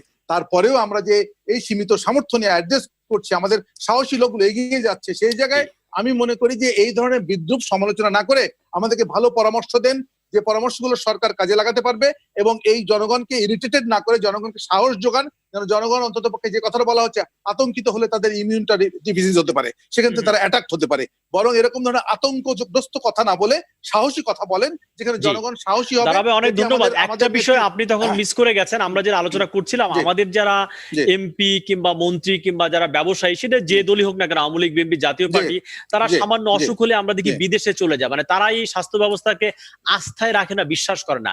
এখন কিন্তু পালানোর জায়গা খুব বেশি নাই, আপনি জানেন, কারণ ওই লন্ডন বলেন, আমেরিকা বলেন, কানাডা বলেন, সব জায়গায় কিন্তু করোনা ঢুকে গেছে। তো এখন কি আমাদের নতুন একটা উপলব্ধি হবে কিনা করোনার মধ্যে, যে আমার দেশের স্বাস্থ্য ব্যবস্থাকে আমাদেরকে ঠিক করতে হবে? আপনি বলেছেন যে খুব ভালো উদাহরণ না, কিন্তু ভালো এক্সাম্পল আছে। ভিয়েতনাম ভালো করেছে, শ্রীলঙ্কা ভালো করেছে, আপনি জানেন, নেপাল ভালো করেছে, ভুটান ভালো করেছে, আমাদের ভালো করতে হবে, সেটা যদি একটু সামনে আমরা এই রিজিয়ন থেকে আমরা ভালো করতে চাই, সেই ভালো করার অভিপ্রায় আমরা ব্যক্ত করছি, আমরা কাজ করে যাব। কিন্তু আমাদের দেশে যারা ভাই, আমাদের তো 10 জেনারেশন ধরে আমরা বড় বড় মহাবরতী ব্যবসায়ীও না, 20 জেনারেশন ব্যবসায়ীও না, 20 জেনারেশন লিটারেটও না, আমরা 2-4 জেনারেশন ধরে কেউ হয়েছি আর কি। তো আমাদের ভিতরে অনেক ধরনের তাড়না কাজ করে, একটু অর্থ হলে দৌড় মারি, একটু ভালো জামা পড়তে পারলে ফুটানি করি, একটু ডিগ্রি পেলে ফুটানি করি, ক্ষমতা পেলে বাহাদুরি করি। এই প্র্যাকটিসটা আমাদের উপমহাদেশে আছে, বাংলাদেশে হয়তো প্রকট আকারে আছে। এখানে ধর্মের কুসংস্কার আছে, ধর্মীয় অনুশাসন আছে, নানা ধরনের ব্যত্যয় আছে, অধর্মীয় চেতনার মানুষ আছে, নানা ধরনের প্রবলেম আমাদের কিন্তু জর্জরিত। সেই জায়গাটাকে শুধু যদি নেগেটিভ কথা বলে আমরা অ্যাড্রেস করতে থাকি যে আমরা চরম খারাপ, এই যে কিছু টিকটক বেরিয়েছে না, বাঙালি জাতি সবচেয়ে খারাপ, বাঙালির ভাইরাস সবচেয়ে খারাপ, এই ধরনের আমাদেরকে খারাপ বলতে বলতে বলতে বলতে আমরা গোটা জায়গাতেই আমাদেরকে অস্তিত্বহীন করে ফেলছি। আমি মনে করি যারা রাজনীতিবিদ, যারা আমরা একটু অ্যাডভান্স বলে দাবি করি সমাজের একটা অংশ, তারা যেন মানুষকে নেগেটিভ অ্যাটিটিউড শো না করে আমরা সাহসের কথা বলি, শক্তির কথা বলি। আর এক ধরনের মানুষ তো আছেই, কিছু হোক না হোক, কিছু টাকা হয়ে গেছে, সে ব্যবসা করে হোক, রাজনীতি করে হোক, চাকরি করে হোক, কি ঘুষ খেয়ে হোক, কি যেভাবে হোক, তাদের একটু ফুটানি কিন্তু আছে, বাঙ্গিশ বলে, বাংলা বলতে ভয় পায়, আবার ইংরেজিও ঠিক মতো জানে না, এরকম একটা প্র্যাকটিস তোমাদের আছেই ভাই। একটু কিছু হলেই আমার ডাক্তার খারাপ, আমার হসপিটাল খারাপ, কেন এই বিশ্ববিদ্যালয় হলো, কেন শেখ হাসিনা বঙ্গবন্ধু না বিশ্ববিদ্যালয় করলো, কেন আমরা করতে পারলাম না, এই ধরনের নানা ধরনের ব্যত্যয় কিন্তু আমাদের মধ্যে আছে। এগুলোকে অ্যাড্রেস করে সুন্দর সুন্দর উদাহরণ দিয়ে মানুষকে বিভ্রান্ত করা আমার যে বন্ধুরা করছে, এটা কিন্তু আমি পছন্দ করি না। অনেক ধন্যবাদ দারা ভাই, খুব সুন্দরভাবে একটা ইতিবাচক বাংলাদেশ আপনি দেখতে চান, আপনাকে অনেক ধন্যবাদ। ডক্টর জাহিদ, যদি একটু বলেন যে শুধু নেতিবাচক সমালোচনা থেকে, বৃত্ত থেকে বেরিয়ে এসে আমরা কি সামনে কোন ইতিবাচক বাংলাদেশ, যেখানে একটা শক্তিশালী স্বাস্থ্য ব্যবস্থা সেরকম দাঁড় করাতে পারি কিনা? কিউবা খুব ভারী দেশ না, কিন্তু কিউবা কিন্তু স্বাস্থ্য খাতে পৃথিবীতে দৃষ্টান্ত দিয়েছে। না, ঠিক আছে, আপনি একটু আমাকে কথা বলতে দেন, কারণ আমি জানি কেন কথা বলতে পারছি না আর কি। সেটা হচ্ছে, আপনি কিউবার উদাহরণ টেনেছেন, কিউবার মতো পেট্রিয়টের দরকার আছে। কিউবান লিডারশিপের মধ্যে যে পেট্রিয়টিজম আছে, সেটি আমাদের কতটুকু আছে সেটা আয়নায় চেহারা দেখার প্রয়োজন আছে। আজকে যদি আপনি ঢাকা মেডিকেল কলেজ উদাহরণটা আজকে তুলে ধরি, 2রা মে থেকে তাদের 436 জন মানুষ মারা গেছে করোনা এবং করোনা উপসর্গ নিয়ে, কিন্তু খাতায় পত্রে আসতেছে যে 100 জন করোনা শনাক্ত হওয়ার পর মারা গেছে। আর যারা করোনা উপসর্গ, তারা মারা গেছে কিসেতে, সেটা নিয়ে কারো কোনো বক্তব্য নেই, কিন্তু তারা ইন্তেকাল করেছে। আল্লাহ তাদেরকে বেহেশত নসিব করুন। এই যে সমন্বয়হীনতা, এই ডেথের দায়িত্ব কে নিবে, কে কোন অসুখটা এটার ডেথের দায়িত্ব নিবে? সমন্বয়হীনতার কথা বলছিলেন, এটা হচ্ছে সবচেয়ে বড় উদাহরণ ঢাকা শহরে আজকের বাংলাদেশে গত 2রা মে থেকে আজকে পর্যন্ত যদি উদাহরণ টানেন এইটি। আর যে কথাটি একজন সংসদ সদস্য সাহেব বললেন, বাংলাদেশ জাতীয়তাবাদী দলের মহাসচিব সবার আগে উনি উদাহরণ টেনেছেন, রিকোয়েস্ট করেছেন আজকে থেকে 2.5 মাস 3 মাস আগে, যে আসেন একটা জাতীয় সংলাপ করেন এবং সকল রাজনৈতিক দলের অংশগ্রহণে একটা জাতীয় দুর্যোগ ব্যবস্থাপনার কিছু একটা উদ্যোগ গ্রহণ করেন। আজকেও কিন্তু মাননীয় মহাসচিব একই কথাই বলেছেন, উনি কোনো সমালোচনা করেন নাই। উনি যে জিনিসটি বলেছে, উদ্যোগ নেওয়ার জন্য আহ্বান জানিয়েছে সকল রাজনৈতিক দল, এবং কে করবে? সরকার যেহেতু দায়িত্ব আছে, এখন তারা ভোটে বা বিনা ভোটে সেই বিতর্কের বিষয় আজকে না। আজকে বিষয়টা হচ্ছে দে আর ডুইং দেয়ার জব, কাজেই তাদেরকে দায়িত্ব নিয়ে কাজটা করতে হবে। এবং এই দায়িত্ব ডাকবে কে? ডাকবে তো সরকার। কিন্তু সরকারের কয়েকজন মন্ত্রী মহোদয়ের বক্তব্য যদি আজকেও দেখেন, তাহলে দেখবেন যেভাবে তুচ্ছ তাচ্ছিল্য ভাবে বিরোধী দল বা বিরোধী মতকে বিতর্কিত করার চেষ্টা করা হয়, সেটি সত্যিকার অর্থে। ডক্টর জাহিদ, অনেক ধন্যবাদ। আমি আসবো আপনার কাছে, কথা বলতে দেন। একজন দর্শক যুক্ত হয়েছেন, তার ফোনটি নিয়ে আমরা আলোচনায় ফিরবো। দর্শককে সবচেয়ে বেশি গুরুত্ব দিতে হয়, আপনি জানেন, দর্শককে সবচেয়ে বেশি গুরুত্ব দিতে হয়। আপনি রাজনীতি করেন, দর্শকের ফোনটি নিয়ে আমরা আলোচনায় ফিরবো। প্রিয় দর্শক, আপনার পরিচয় দিয়ে আপনার প্রশ্নটি যদি উত্থাপন করেন, কে বলছেন এবং কোথা বলছেন? জি, ওয়ালাইকুম আসসালাম। আসসালাম, আমি ঢাকা থেকে নুরুল আমিন বলছি। বলুন। আমরা যখন করোনা ভাইরাস প্রথমে শুরু হলো তখন বিভিন্ন বিশেষজ্ঞ এবং সরকারি মহল থেকে বলা হয়েছিল সকলের মাস্ক পরা দরকার নাই, শুধু ডাক্তাররাই পরবে, যারা সংক্রমণের কাছাকাছি যাবে তারাই পরবে। এটা নিশ্চয় আমরা ভুলে যাইনি। পরবর্তীতে আইন করা হলো ভয় দেখিয়ে 6 মাসের জেল অথবা 1 লক্ষ টাকা জরিমানা। এই গরিব দেশের জনগণের প্রতি এ ধরনের আইন করে ভয় না দেখিয়ে প্রচারণার মাধ্যমে মানুষকে বোঝানোর চেষ্টা করলে কি বেশি ভালো হতো না? জি, এবং অনেক এখন যারা ধন্যবাদ হতদরিদ্র প্রশ্নটি পরিবার, করবার যাদের জন্য। 5টা আমরা মাস বুঝেছি। পরিবার- জি, আপনার প্রশ্নটা আমরা বুঝেছি। ডাক্তার জাহিদ যদি একটু বলেন, বলা হয়েছে যে গরিব দেশের মানুষের এই এই যে যে- জরিমানার ব্যবস্থা না, না। কতটা কার্যকর হবে, আসলে কতটা যৌক্তিক হলো? এই যে বক্তব্যটা একজন দর্শক করলেন এটা যথার্থ, কারণ হচ্ছে আমরা না জেনে অবৈজ্ঞানিক কথা বলেছি। আমরা তখন বলেছি পিপি পরা কাউকে যদি রাস্তায় দেখি সে যদি ডাক্তার বা স্বাস্থ্যকর্মী না হয় তার বিরুদ্ধে ব্যবস্থা নেওয়া হবে। কিন্তু আজকের বাস্তবতা হচ্ছে বাংলাদেশ পুলিশের অনেক সদস্য আক্রান্ত হয়েছেন, আমাদের সংবাদকর্মী ভাই বোনদের অনেকে আক্রান্ত হয়েছে, প্রশাসনের লোকরা আক্রান্ত হয়েছে এবং যারা সাপোর্ট সার্ভিসে আছে তারাও আক্রান্ত হচ্ছে। অর্থাৎ মাস্ক কিন্তু আজকে পৃথিবীতে এস্টাবলিশড যে রুগী অবশ্যই মাস্ক পরবে, কিন্তু যারা রুগীর সাথে অথবা রুগীর পাশে থাকবে তাকেও অবশ্যই মাস্কটা পরিধান করতে হবে। এবং আজকে সারা WHO রিকগনাইজ সিস্টেম কি? সিস্টেম হচ্ছে ইয়েস, আপনি যখনই বাইরে যাবেন আপনি যেমন ফিজিক্যাল ডিস্টেন্সিং মেনটেন করবেন, but you need to wear the mask হ্যাঁ হাত ওয়াশ। এই 3টা জিনিস মানে হাত ধোয়া, মাস্ক পরা এবং ডিস্টেন্সিং মেনটেন, 3টাই হচ্ছে এই এখন পর্যন্ত প্রতিরোধের সর্বোত্তম পন্থা আজকে পর্যন্ত WHO কর্তৃক স্বীকৃত। কাজে আমরা যখন কথা বলবো অ্যাকচুয়ালি আমরা সায়েন্টিফিক ব্যাকগ্রাউন্ডের উপর কথা বলা উচিত। এবং সেটা যদি বলি তাহলে আজকে দর্শক যে প্রশ্নটি করেছেন সেই প্রশ্নের উদ্রেক হয় না এবং সত্যিকার অর্থে আইন করে অমুককে শাস্তি দেওয়া হবে, 6 মাসের জেল দেওয়া হবে, এগুলো করে করে এটাকে একটা পুলিশি রাষ্ট্র, মানুষের মন জয় করতে হবে। আপনি খেয়াল করেন আমেরিকাতে যে ফ্লয়েডের ঘটনার পরে ওখানের পুলিশ প্রধান ট্রাম্পকে বলতে বাধ্য হয়েছে যে আপনি এমন কিছু কথা বলেন যে আপনি হয় কথা বলা বন্ধ করেন অথবা এমন কিছু কথা বলেন যাতে জনগণের মন জয় করতে পারেন। কাজেই যারা রাষ্ট্র চালান অথবা যারা ক্ষমতাসীন তাদের এমন কিছু দায়িত্ব নিয়ে কথা বলতে হবে। ডাক্তার জাহিদ, অনেক ধন্যবাদ আপনাকে। ডাক্তার মিল্লাত যদি একটু আপনি বলেন যে জরিমানার যে ব্যাপারটা দর্শক প্রশ্ন করেছেন, চমৎকার এটা কতটা আসলে যৌক্তিক হবে বাংলাদেশের সত্যিকার ক্ষেত্রে? অর্থে কি আমরা যদি স্বাস্থ্য ব্যবস্থা সম্বন্ধে সকলেই কথা বলি, ডাক্তার, ইঞ্জিনিয়ার, জার্নালিস্ট অবশ্যই অভিযোগ করতে পারি, পরামর্শ থাকলে দিতে পারি, কিন্তু যখন স্পেশালিস্টের মতো কথা বলি তখন আসলে আতঙ্কিত হয়ে যাই যে দেশটা কি এই জন্যই উলটপালট হয়ে যাচ্ছে কিনা। আপনি চিন্তা করে দেখেন WHO, আমি প্রতিদিন ফলো করি WHO কি বলে। প্রথম দিকে বলেছে মাস্ক পরার দরকার নেই, শুধু হাত ধোয়ার কথাটা বলেছিল, সোশ্যাল ডিস্টেন্সিং এর কথা প্রথম দিকে বলেন নাই। তাই বলে কিন্তু WHO কে দোষ দেওয়া যাবে না, কারণ হচ্ছে বিশ্ব স্বাস্থ্য সংস্থা তখন যে এভিডেন্স গুলো ছিল তার ভিত্তি করে কথা বলেছে। দর্শকদের কথা বললেন যে মাস্ক পরতে মানা করা হয়েছে, সেই মাস্কটা পরলে এখন জরিমানা হয়। জরিমানাটিতে বাদ দিলেও যখন বিশ্ব স্বাস্থ্য সংস্থা যে কথাটি বলেছে সেইটি কিন্তু বলা হয়ে থাকে। আপনি যদি PPE নিয়ে কথা বলেন, পার্সোনাল প্রোটেকশন ইকুইপমেন্ট, এটাও কিন্তু WHO স্তর করে দিয়েছে। আপনাকে কিন্তু যিনি রোগীর কাছে যাবেন তিনি যে ধরনের গাউন পরবেন, শিল্ড পরবেন, গগলস পরবেন, মাস্ক পরবেন, যিনি গেটে দাঁড়িয়ে দায়িত্ব পালন করছেন কিংবা রাস্তায় পুলিশ দাঁড়িয়ে দায়িত্ব পালন করছে তিনি কিন্তু সেই ধরনের গুলো পরবেন না, গাইডলাইনে নাই এবং দরকারও নেই। আমাদের মতো সাধারণ মানুষ, একসময় ডাক্তার ছিলাম এখন ডাক্তারি করি না, আমরা একটা সাধারণ সার্জিক্যাল মাস্ক পরলে যথেষ্ট, এর বাইরে কিছু করার দরকার নেই। WHO যেটা আমাদের প্রতিদিনই বলছে এবং প্রতিদিনই চেঞ্জ হচ্ছে। এই যে মেডিসিনের কথাগুলো আসলে অনেকগুলো, এই মহৌষধ, এই ধন্বন্তরী, কিন্তু আজকে গতকাল বলেছে কোনো কিছুতেই কোনো কিছু হয় না, সুতরাং এইগুলো ট্রায়াল করলে হয়তো কারো কাজে লাগতে পারে, নাও লাগতে পারে, ট্রায়ালের জন্য ব্যবহার করতে পারে। কিন্তু মুশকিল হচ্ছে এই কথাগুলো নিয়ে যখন জালিয়াতি শব্দটি উচ্চারণ হয় তখন আমি আতঙ্কিত হয়ে পড়ি। এটা কি কোনো রাজনৈতিক উদ্দেশ্যে ব্যবহার করা হয়েছে নাকি অজ্ঞতার কারণে ব্যবহার করা হয়েছে? কারণ WHO গাইডলাইন দিয়েছিল আজ থেকে 2 মাস আগে কখন পেশেন্টকে ডিসচার্জ করতে হবে, আর যদি গত সপ্তাহে বা 10 দিন আগের গাইডলাইন দেখেন তাহলে বাংলাদেশ সরকার কিন্তু সেই গাইডলাইন ব্যবহার করে এবং আপনি একটু স্বাস্থ্য মন্ত্রণালয় থেকে অধিদপ্তর থেকে সেই গাইডলাইন ব্যবহার করে 3 দিন পর পর যদি কারো সিমটম না থাকে, জ্বর না থাকে, তাকে কিন্তু বাড়ি পাঠিয়ে দেওয়ার হোম কোয়ারেন্টাইনের ব্যবস্থা WHO বলেছে, এটা বাংলাদেশ সরকারের কিছু করা নেই। সুতরাং আমার মনে হয় এই জিনিসগুলো একটু ফলো করা দরকার। আমরা একটু আগে UNDP-র কথাবার্তা শুনছিলাম যে বাংলাদেশের অবস্থান কত খারাপ অবস্থায়। এই UNDP, ইউএন রিপ্রেজেন্টেটিভ, অন্যান্য ইন্টারন্যাশনাল অর্গানাইজেশন গুলো, যদি আপনি গোপন নথিটি পড়ে থাকেন, নিশ্চয়ই পড়েছেন, আপনি সাংবাদিক মানুষ, না পড়ে যাবেন না, বলেছিল বাংলাদেশে 2 মিলিয়ন মানুষ মারা যাবে আগামী কয়েক মাসের মধ্যে। আল্লাহর রহমতে তাদের একটি রিপোর্টও কারেক্ট হয়নি।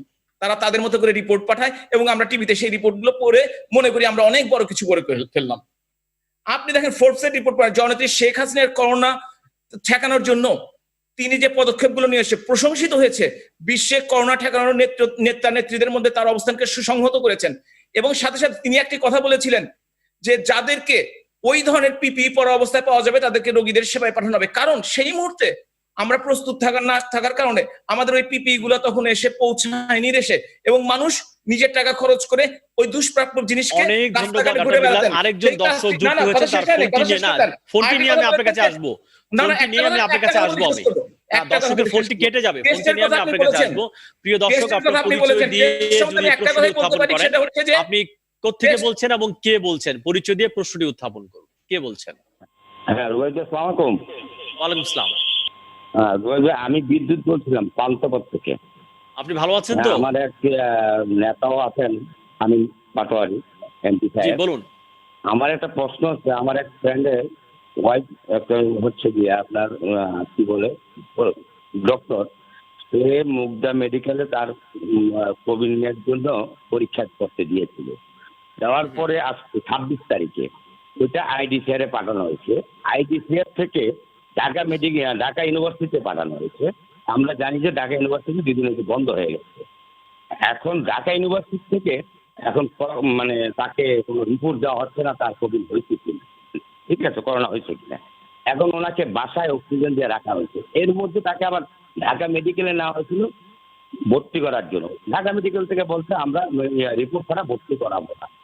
এই যদি হয় আমাদের পরিস্থিতি, আমি সকল অতিথিদের কাছে আমার প্রশ্ন, যদি এই পরিস্থিতি আমাদের দেশে হয়, আমরা কি করে পরীক্ষা করতে যাব, জনগণ কি করতে পরীক্ষা করতে যাবে, কিভাবে রেজাল্ট পাবে?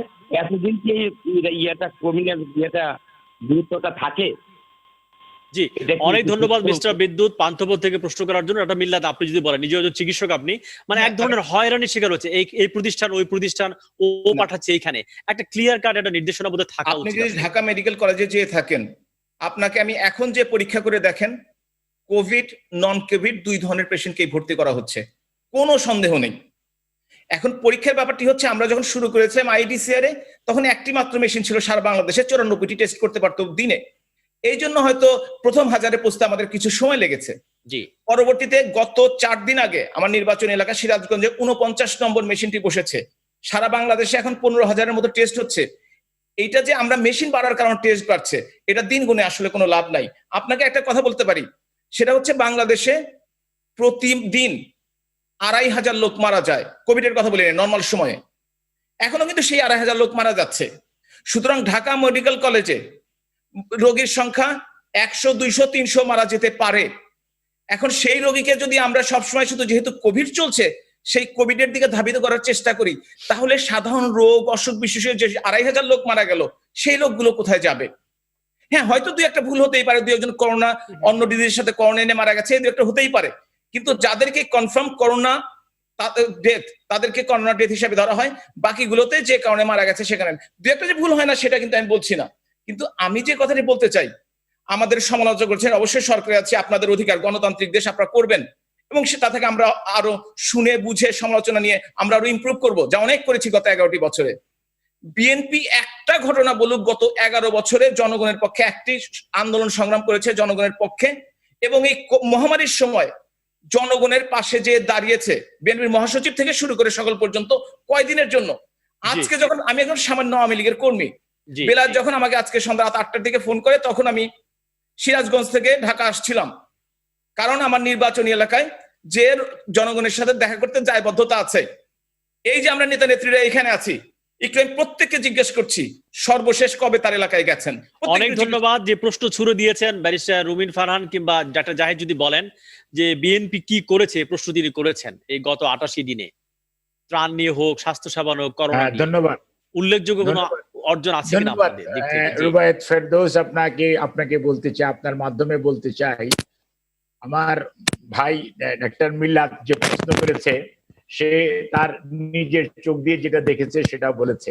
আর বিএনপির মহাসচিব সাংবাদিক সম্মেলনের মাধ্যমে স্ট্যাটিস্টিক্স অনুযায়ী কত বিভাগে আমরা কোন বিভাগে কতজন মানুষকে কিভাবে তাদের পাশে দাঁড়িয়েছি, এটা আমরা দেখেছি। 31 লক্ষ পরিবারের পাশে বিএনপি গত ঈদের আগেই সাহায্য সহযোগিতা নিয়ে এবং পরামর্শ নিয়ে 31 লক্ষ পরিবারের পাশে দাঁড়িয়েছে বিএনপির সর্বস্তরের নেতা কর্মী, অঙ্গ সহযোগী সংগঠন সমূহের নেতা কর্মীরা। এবং মিল্লাত বলল আজকে সে তার এলাকা থেকে এসছে। মিল্লাতের জানার জন্য বলতে চাই যে ইয়েস, তোমার সামনে আমি তোমার বয়সে বড়, কিন্তু তুমি জাতীয় সংসদ, আমি সংসদ সদস্য না। আমিও আমার এলাকা যেখানে আমি যাই বা জন্ম, তুমি যেখানে পড়াশোনা করছো, সেখানেও আমি আমার মতো সাহায্য সহযোগিতা, যেহেতু তোমরা সরকারে আছো, তোমাদের সহযোগিতা, আপনাদের সহযোগিতা করার সুযোগ বেশি, কারণ আপনারা সরকারি ত্রাণ সহযোগিতা সর্বোচ্চ কিছু আপনারাই বিতরণ করেন। আর বিএনপি করে কি, বিএনপি তার নেতা কর্মীদের কাছ থেকে সাহায্য সহযোগিতা সংগ্রহ করে তারপরে সাধারণ মানুষের পাশে দাঁড়ায়। দায়িত্ব হচ্ছে আপনাদের, এবং দায়িত্ব আপনারাই যথাযথভাবে পালন করবেন। সেটার মধ্যে জাহিদ, আপনার মাইক্রোফোনটা নয়েজ হচ্ছে, মাইক্রোফোনটা নড়ছে, আমি ঠিক করার পর আমরা আবার আসবো। আমরা একটু আচ্ছা ঠিক আছে, এখন শোনা যাচ্ছে? এখন শোনা যাচ্ছে। যদি আমি যেটা বলতেছিলাম যে করোনা উপসর্গ নিয়ে 436 জন মানুষ Dhaka medical college, heart of the city, একদিন ক্যাপিটাল মারা গেল। এখন কথা হচ্ছে এটার তো একটা সুষ্ঠু এক্সপ্লেনেশন স্বাস্থ্য মন্ত্রণালয় দিবে। আমি বলি নাই নন কোভিড লোক, আমি বলেছি কোভিড 436 জন, করোনা উপসর্গ এবং কোভিড মিলে 436 জন। 100 জন ওয়াজ আইডেন্টিফাইড, যেহেতু টেস্ট করা হয়েছে, বাকিদের টেস্ট করার সুযোগ হয়নি, সেই লোকগুলো মারা গিয়েছে। কোথায়? ঢাকা মেডিকেল কলেজে। কবে থেকে? 2রা মে থেকে। কাজেই এইটা কি পাশ কাটিয়ে যে একটা কথা বলে যেটা নন কোভিড হতে পারে, এই সমস্ত স্ট্যাটিস্টিক্স আমরা অ্যাটলিস্ট আমার কাছে বলার কোনো মানে হয় না, কারণ এগুলো আমরা জানি যে সত্যিকার অর্থে স্ট্যাটিস্টিক্স এর মধ্যে দেয়ার ইজ গ্যাপ, মানুষ বিশ্বাস করছে না। অনেক ধন্যবাদ ডক্টর জাহিদ। আমরা একটু ব্যারিস্টার পাটোয়ারিকে দেখি আবার কানেক্ট করতে পারি কিনা। ব্যারিস্টার শামীম হায়দার পাটোয়ারি, তাহলে একটু যদি বলেন সামনে আমরা কিভাবে তাকাবো আসলে, যখন আমরা খুলে দিয়েছি, আমাদের পার্শ্ববর্তী দেশ ভারতও কিন্তু একইভাবে ওপেন করে দিয়েছে সমস্ত কিছু আসলে।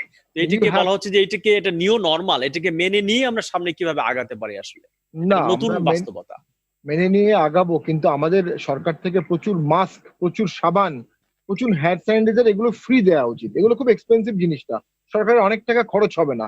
তার থেকে বড় কথা আমার মনে হয় এভরি 15 দিন পর 3 থেকে 5 দিনের একটা কারফিউ দেওয়া উচিত, যাতে সুপার স্প্রেড জিনিসটা সুপার স্প্রেড হতে গিয়ে আবার একটু স্লো হয়ে যাবে। কারণ যদি কনস্ট্যান্টলি এটা বাড়তে থাকে, আমরা এক পর্যায়ে কোনোভাবে ম্যানেজ করতে পারবো না। আমি দুঃখিত, আবারও বোধহয় এটি হ্যাং হয়ে গেছে। একটু দারাভাইকে একটু বলবেন, আপনার ওই যে আনমিউট করতে হবে।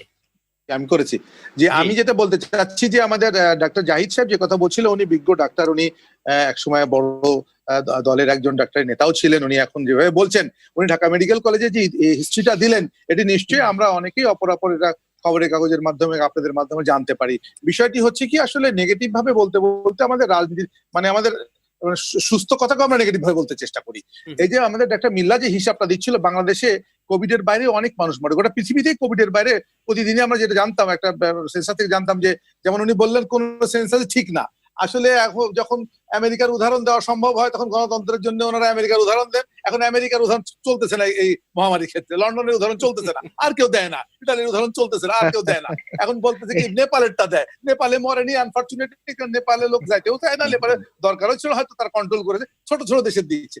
বিষয়টা হলো কি, নেগেটিভ অ্যাটিটিউডের কথাগুলো না বলে আমি সবচেয়ে যে মানে মূল্যবান কথা যেটা আমাদের এই কোভিড নিয়ে বলতেছিল আমাদের শামীম হায়দার পাটোয়ারি ভাই, যে অন্ততপক্ষে গভর্নমেন্ট যে অ্যাকশন গুলো নিচ্ছে তার মধ্যে এটা করা উচিত যে প্রতি 15 দিন পরে যদি 3-4 দিন একটা কারফিউ দিয়ে দেয় অথবা একটা চরম লকডাউন করে ফেলে, তাহলে হয়তো ওই যে সুপার স্প্রেডটা কমতে পারে। এরকম একটা সিদ্ধান্ত নিশ্চয়ই গভর্নমেন্ট নেবে।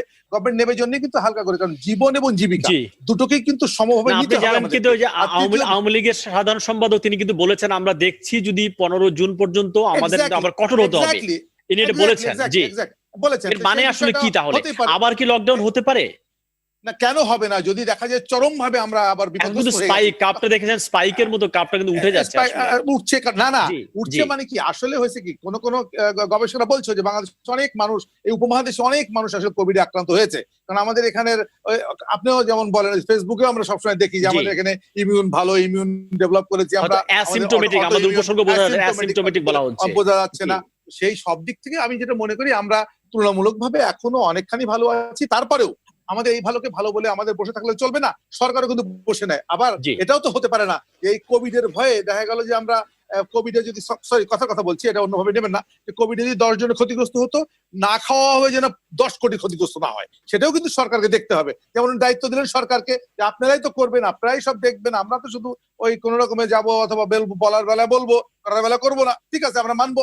আমরা করতে গেলে আমাদের কিন্তু সিস্টেমেটিক ওয়েতে করার, সেটা আমরা করছি এবং আমরা জি। দুটোকেই সমানভাবে চালাবো। অনেক ধন্যবাদ মিস্টার পাটোয়ারি। যদি আরেকবার, আমার মনে হচ্ছে আপনার নেটটা আর কেউ শেয়ার করছে বাসার, এই জন্য আপনার না, শক্তিটা আমার কমে মনে যাচ্ছে। হচ্ছে না, এটা ফ্যানের যদি কারণে solo হতে পারে। ব্যবহার করেন তাহলে শক্তিটা ভালো পাওয়া যাবে, প্লিজ। আমি মনে করি এভরি 7 থেকে 15 দিন পর একটা কারফিউ দেওয়া উচিত। নট অনলি লকডাউন, বাংলাদেশে লকডাউন ইম্পোজ করা ইমপ্লিমেন্ট কঠিন। 3 থেকে 5 দিনের একটা কারফিউ থাকলে এই সুপার স্প্রেড ভাইরাসটা একটু স্লো স্প্রেড বা কন্ট্রোলে আসবে, এটা মাস্ট।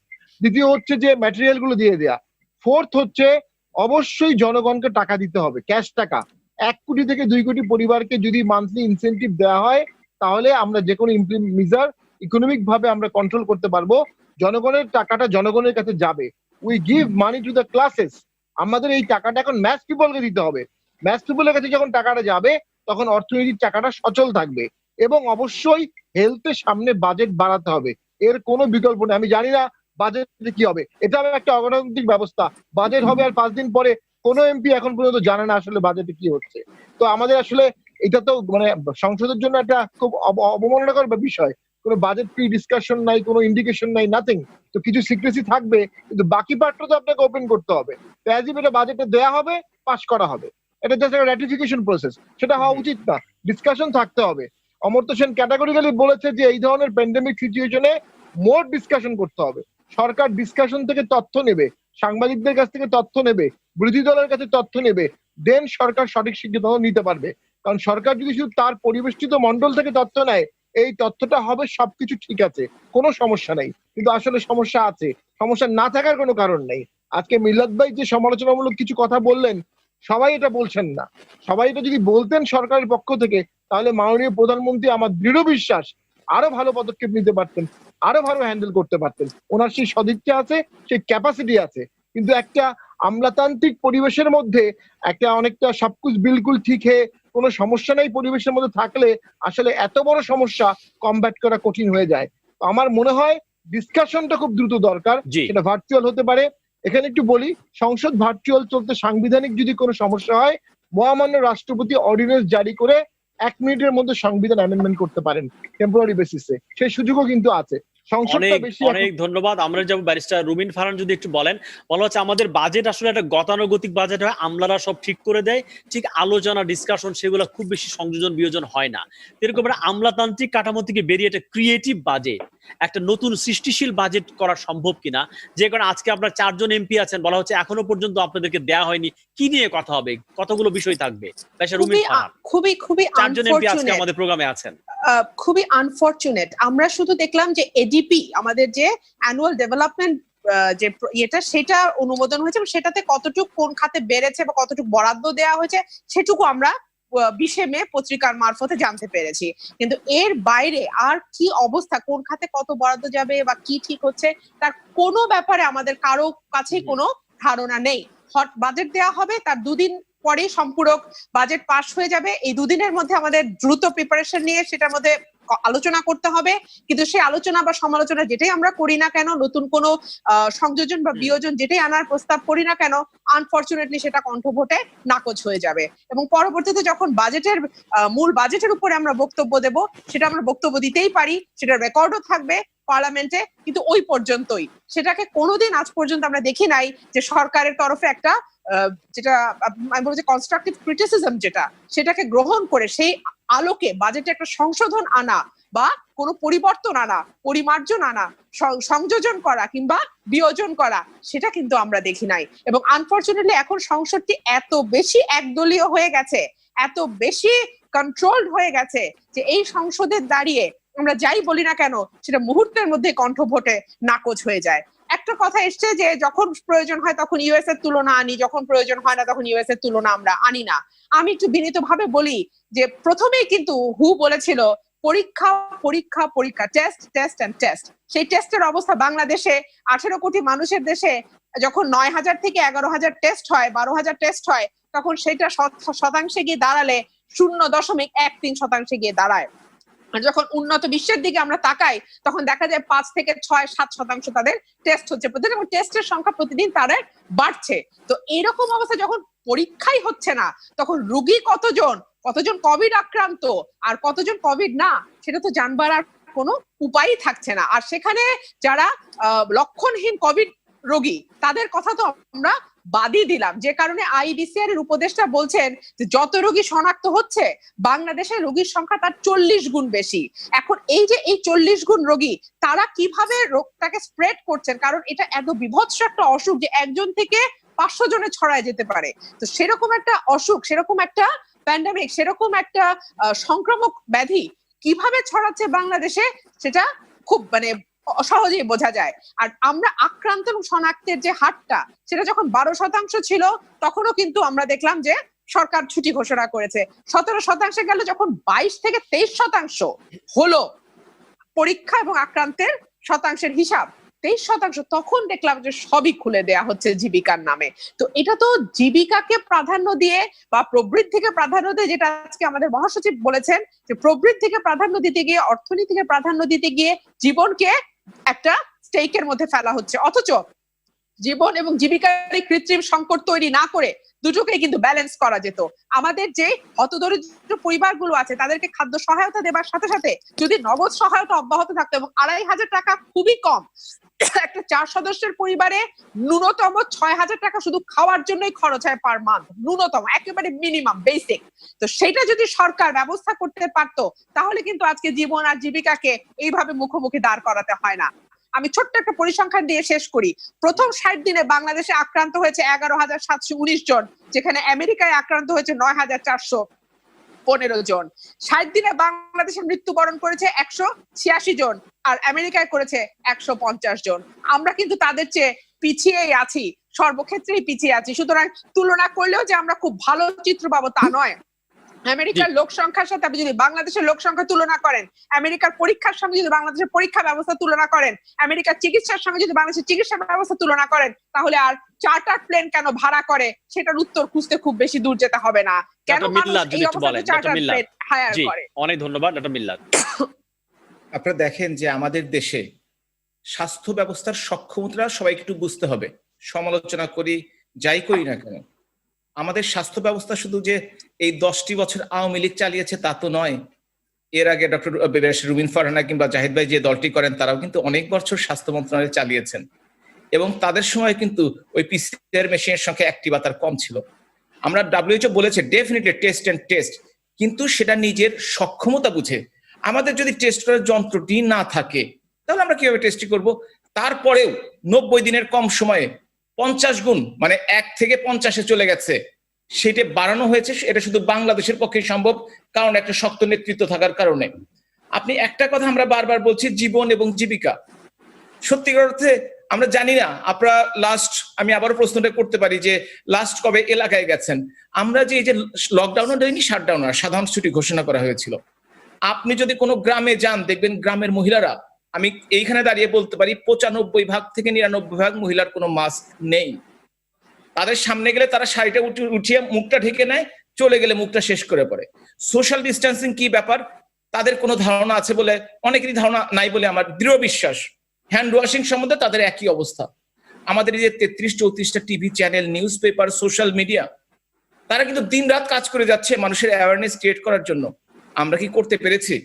কেন আজকে যখন বাংলাদেশে 15,000-এর মতো ডায়াগনোসিস হচ্ছে, 700-র উপরে মৃত্যুবরণ করেছে, তখন কেন বাংলাদেশকে এই সাধারণ ছুটি তুলে নেওয়া হলো সীমিত আকারে? কেন সীমিত আকারে গণপরিবহন খুলে দেওয়া হলো? কারণ যারা সরকার চালায়, যারা দেশ চালায়, তাদের জনগণের কথা চিন্তা করতে হয়। তাদেরকে চিন্তা করতে হয় যে বাংলাদেশে আপনারা একটু আগেই বলেছেন 20-এর উপরে কিছু কাছাকাছি হচ্ছে দরিদ্র সীমা। বিএনপি যখন ক্ষমতা রেখে গিয়েছিল তখন 41% কাছাকাছি ছিল, সেটা অর্ধেকে নামিয়ে আনা হয়েছে। কিন্তু এই দিন এনে দিন খাওয়া মানুষ, খেটে খাওয়া মানুষ, তাদের দিনে কাজ না থাকার কারণে তাদের সংখ্যা দ্বিগুণ হয়ে যাচ্ছে। সুতরাং তাদেরকে বাঁচিয়ে রাখার স্বার্থে সরকার যতটুকু সম্ভব এই যে 10 টাকা কেজি চাল, খাদ্য বান্ধব কর্মসূচি, ভিজিটি কার্ড এগুলো করছে, বিভিন্ন ভাতা দিচ্ছে, কিন্তু একটা জাতিকে টেনে নেওয়ার মতো সামর্থ্য কানাডার মতো আমাদের নাই। যেটা বাস্তবতা, সেই বাস্তবতা শুনে আমাদের কাজ করতে হবে। সাংবাদিক সম্মেলন বিএনপি করতে পছন্দ করে, সেটা গত 1.5-2 বছর, 2.5 বছর হলে দেখছি সকাল বিকাল সাংবাদিক সম্মেলন করে। আমি একটা স্ট্যাটিস্টিক শুনলাম ঈদের আগে, আমি স্পষ্ট বলতে পারি, নিউজ পেপারটি রেখে দিয়েছি, বিএনপির পক্ষ থেকে বলা হয়েছে 12 লক্ষ পরিবারকে সহায়তা করা হয়েছে। আজকে নতুন শুনলাম 31 লক্ষ পরিবার। হয়তো বা করতে পারে, অস্বীকার করি না, কিন্তু আমার নির্বাচনী এলাকায় এবং সিরাজগঞ্জ জেলাতে খোঁজ খবর রাখি, যদি 1000 লোকের পরিবারের কোনো সহায়তা পৌঁছে থাকে, আমি চ্যালেঞ্জ করে বললাম পৌঁছেনি, একটি জেলার কথা বলছি আমি, বা 2000 পৌঁছে থাকে, 64টা জেলায় এইভাবে হিসাব করলে ওই রকম হিসাব হবে যে আওয়ামী লীগের, বিএনপির প্রায় কত লক্ষ জন বলেছিল ঠিক খেয়াল নাই, 20 লক্ষ 22 লক্ষ লোক বা কয়েক কোটি লোক পুলিশের ভয়ে পালিয়ে বেড়াচ্ছে কিংবা আদালতের দরজা দিয়ে হাঁটছে, এই ধরনের স্ট্যাটিস্টিক্স। আর একটি কথা বলি, সরকারি যে সহযোগিতাগুলো করছে, এরা যারা খোঁজ খবর রাখেন তারা জানবেন, এটা শুধু স্থানীয় সরকার প্রতিনিধি যারা, তবু সকলে নয়, ইউনিয়ন পরিষদের মেম্বার, ইউনিয়ন পরিষদের চেয়ারম্যান, কিছুটা উপজেলা চেয়ারম্যান এর বিলি বন্টনের সাথে দায় দায়িত্ব নিয়েছেন। এমপিদের এই সরকারি সহযোগিতা দেওয়ার কোনো সুযোগ নেই, আপনারা সবাই আমরা জানি। সুতরাং এমপিরা যা করছেন তার সামর্থ্য অনুযায়ী, কোন এমপি বেশি করছেন। অনেক ধন্যবাদ। আমরা একদম অনুষ্ঠানের শেষ পর্যায়ে, দারা ভাই যদি একটু শেষ 2 মিনিট একটু বলেন, 2 মিনিট। না, ধন্যবাদ। সামনে কিভাবে তাকাও, আমরা বাজেট নিয়ে কথা বলছিলাম, যারা ক্রিয়েটিভ বাজেট সম্ভব কিনা, যেখানে আপনাদের কথাগুলো শোনা হবে এবং মনোযোগ দিয়ে এগুলাকে অন্তর্ভুক্ত করা হবে। অন্যদিকে আমলারাই যা করে দেয় সেটাই কিন্তু বাজেট পাস হয়ে যায়, আমলা নির্ভর বাজেট। দারা ভাই যদি বলেন।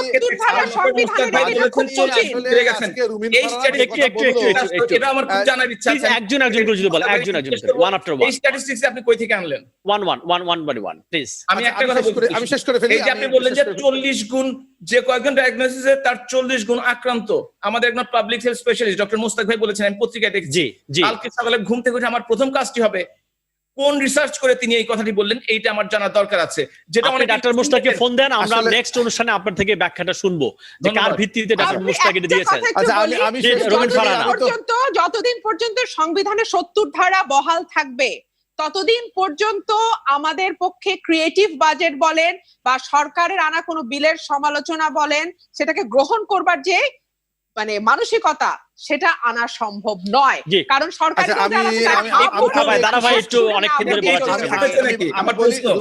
রুবিন ফারানা বাজেট নিয়ে যে কথা বলছিল, সত্য অনুচ্ছেদ বলছিল, বিএনপি কিন্তু দীর্ঘদিন দল করেছে, শাসন করেছে, সত্য অনুচ্ছেদ ভাবেনি। কিন্তু ওই লঙ্কায় গেলে রাবণ সবাই হয় আর সকলের খালু হয়। আমাদের সরকার তারপরেও যে কাজ করছে রুবিন ফারানা, এটা ভাবতে হবে যে এটা কোন সরকার কোন ভাবে দেশ পরিচালনা করছে। বিএনপি নামক রাজনৈতিক দলটি যে একদম সম্পূর্ণ, কি বলবো, এটা বলতে এখন রাতের বেলা না বলি, রুবিন ফারানা বিএনপি কি করছে বাংলার জনগণ বিচার করেছে এবং করবে এবং আগামীতে করবে। আমি বলতে চাচ্ছি যে কথাটা আমার ডাক্তার সাহেব বললো যে 12 লক্ষ 31 লক্ষ, আমি রাজশাহী জেলা আওয়ামী লীগের একটু ছোটখাটো কর্মকর্তা পদে অধিষ্ঠিত আছি দলীয়ভাবে। আমি দেখেছি যে বিএনপি নামক রাজনৈতিক দল থেকে যদি একটি লোক 10টি টাকা সাহায্য পায়, আমি আমার কনস্টিটিউশন দেখিনি, 6টা কনস্টিটিউশন দেখিনি। কোথায় তারা 32 লক্ষ 33 লক্ষ দিল, হতে পারে ওই যেমন বললো 3 কোটি লোক পালিয়ে বেড়াচ্ছে, এরকম নির্দেশ হতে পারে। আমি বলতে চাই এই বাজেটে সরকারও নিশ্চয়ই চিন্তা করছে, আগামী বাজেটে নিশ্চয়ই স্বাস্থ্য খাতে একটি বড় বরাদ্দ আসুক, যেভাবেই হোক, আলোচনা আমাদের সাথে হোক কি না হোক, এমপি সাহেবরা জানুক কি না জানুক, নিশ্চয়ই সরকার প্রধান এবং সরকার চিন্তা করবে ভালো বাজেট যেন আসে, যা দিয়ে আমরা এ ধরনের শুধু এই করোনা মোকাবেলায় নয়, স্বাস্থ্য খাতের যে স্বপ্ন আমরা দেখি, মানুষের সুস্বাস্থ্য এবং খাদ্যের নিশ্চয়তা, বাসস্থান নিশ্চয়তা, যেগুলো নিয়ে আওয়ামী লীগ সরকার কাজ করছে, এগুলো আরো একটু ভালোভাবে করুক। অনেক ধন্যবাদ দারা ভাই আপনাকে। ডক্টর জাহিদ যদি 1 মিনিট বলেন, সামনের সময় বাজেটকে সামনে রেখে। বাজেটকে সামনে নিয়ে আমার স্বাস্থ্য খাতকে কেমন দেখতে চান সামনের বাজেটে? স্বাস্থ্য খাতকে আমি যেটা বলতে চাই যে অ্যাটলিস্ট আর কিছু না হোক, জিডিপি 2% যদি অ্যালোকেট করা যায় ফর দি হেলথ সেক্টর, সেটা করার চেষ্টা করা হোক। কারণ কেউ করে নাই, ঠিক আছে, ভালো কাজ করতে তো আপনাদের কোনো আপত্তি নাই, ভালো কাজ করেন, উদাহরণ সৃষ্টি করেন। আর লুটপাটটা কিভাবে মিঠু বাহিনী, অমুক বাহিনী, তমুক বাহিনী কিভাবে নিয়ন্ত্রণ করবেন, সেটা আপনারা একটু দয়া করে দেখেন। আর যে কথাটি বলে আমি শেষ করতে চাই মিল্লাতের জ্ঞাতার্থে, ডাক্তার মিল্লাত সাহেবের, সেটা হচ্ছে যে প্রথম মহাসচিব যখন আজকে থেকে 1 মাস আগে সাংবাদিক সম্মেলন করেছিল, তখন বলেছিল 12 লক্ষ। আর ঈদের 4 দিন আগে যখন সাংবাদিক সম্মেলন করেছে, তখন উনি ক্যাটাগরিক্যালি জেলা ওয়াইজ, বিভাগ ওয়াইজ 31 লক্ষ পরিবারের কথা বলেছে। কাজে এখানে মিথ্যা কথা বিএনপি কোনোদিনই বলে না, সত্যের মুখোমুখি হতে বিএনপি পছন্দ করে, এবং বিএনপি জনগণের দল, জনগণের পাশে ছিল, আছে এবং আছে দেখেই বিএনপি সবসময় সরকারকে অনুরোধ করছে যে চলেন সবাইকে নিয়ে এই প্যান্ডেমিক মোকাবেলায় সবাইকে নিয়ে সামনের দিকে এগিয়ে যান, আপনারা নেতৃত্ব দেন, কিন্তু দয়া করে সবাইকে সাথে নেন। কিন্তু সেই মানসিকতা বর্তমান শাসক শ্রেণীর নাই। ধন্যবাদ। ব্যারিস্টার পাটোয়ারি যদি বলেন, শেষ 1 মিনিট। ব্যারিস্টার শামীম হায়দার পাটোয়ারি শুনতে পাচ্ছেন? অনেকটা শোনা যাচ্ছে না। রুমিন ফারহানা, হ্যালো, শুনতে পাচ্ছেন? হ্যালো, জি আমি শুনতে পাচ্ছি, জি বলেন। জি আমাদের মেগা প্রজেক্ট গুলো সাসপেন্ড করতে হবে অ্যাটলিস্ট 1 বছর প্রথম, এবং সেখান থেকে যে অর্থটা পাওয়া যাবে এটা স্বাস্থ্য খাতে দিতে হবে, তবে অপচয় করা যাবে না।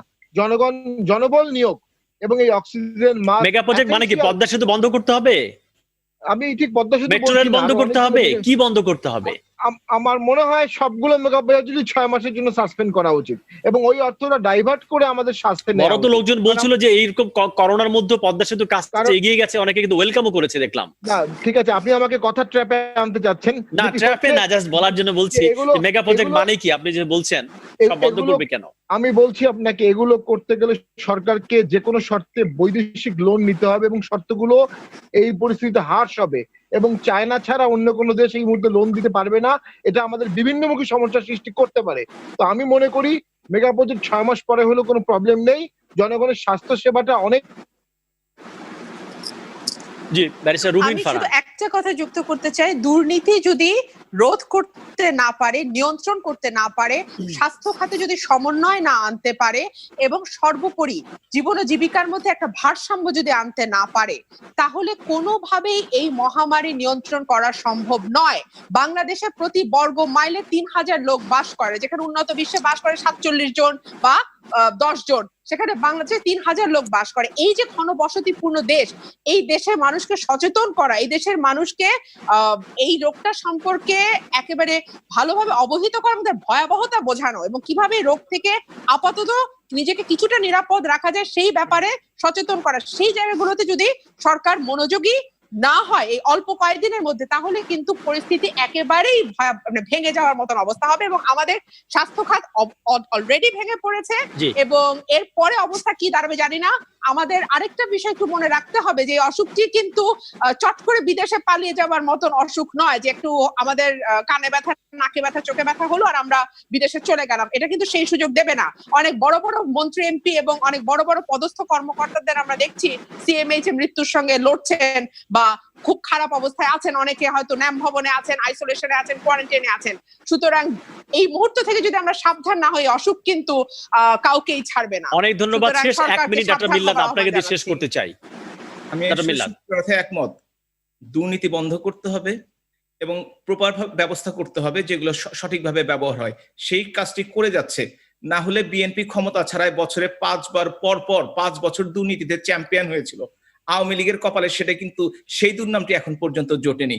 সুতরাং আমরা মনে করি আমরা চেষ্টা করে যাচ্ছি, আরো ভালো করা যেতে পারে, আরো মানুষের এক্সপেকটেশন অনেক বেশি, জনগণের চাহিদা অনেক বেশি, আমরা সেখানে পৌঁছতে চাই। আপনাদের সকলের সহযোগিতা চাই।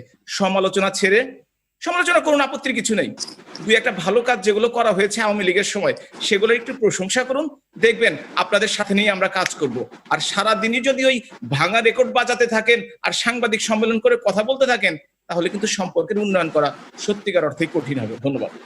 অনেক ধন্যবাদ পাঁচজনকে। কি করে বলেন, ডিজিটাল সিকিউরিটি অ্যাক্ট তো সমানেই মামলা দিয়ে যাচ্ছেন। আপনি যেভাবে কথা বলছেন তাতে ডিজিটাল সিকিউরিটি একজন বিরুদ্ধে আছে, আমার বিরুদ্ধে অনেকগুলো মামলা আছে ডিজিটাল সিকিউরিটি। 5 বছর আগে এখানে থাকার কথা না, 5 বছর আগে আপনি অন্য কোথাও চলে যেতেন। আসলে রুমিন আলাদা পারে না, ডিজিটাল জনগণ জানে এই 18 ডিজিটাল ধরা খেয়েছে সেটা মাত্র কয়েকজন। আপনারা এই কথাগুলো বলতে থাকবেন, এবং এই ভাঙা রেকর্ড শুনতে জনগণ আসলে বুঝেই গেছে ভাঙা রেকর্ড বাজানো ঠিক হচ্ছে কিনা। এবং এই জন্যই শেষ পর্যন্ত জনগণের মনের ভাষা না বোঝার কারণে, অন্য কোনো কারণ নেই। একটি মাত্র কারণ, জনগণের ভাষা বিএনপি বোঝে না, এই জন্য মুসলিম লীগের মতো তাদের পরিণীকরণ করতে হচ্ছে। তারপরে আপনারা 2-4 জন যারা আছেন তারা চেষ্টা করে যাচ্ছেন অন্তত টিভিতে এসে জনগণের শেখ হাসিনা যে পারমিশন দিয়েছে এগুলোতে এসে কথা বলে নিজের মতামত শান্তি অথবা করোনা কি পরিমাণ গরম থাকে দেখলেন তো। অনেক ধন্যবাদ হ্যাঁ। পাঁচজনকে আসবার জন্য, কথা বলবার জন্য। আগামী সপ্তাহে আবারও আসবো। সবাই স্বাস্থ্যবিধি মেনে চলুন, নিরাপদ দূরত্ব বজায় রাখার চেষ্টা করুন, ভালো থাকুন এবং নিরাপদে থাকুন।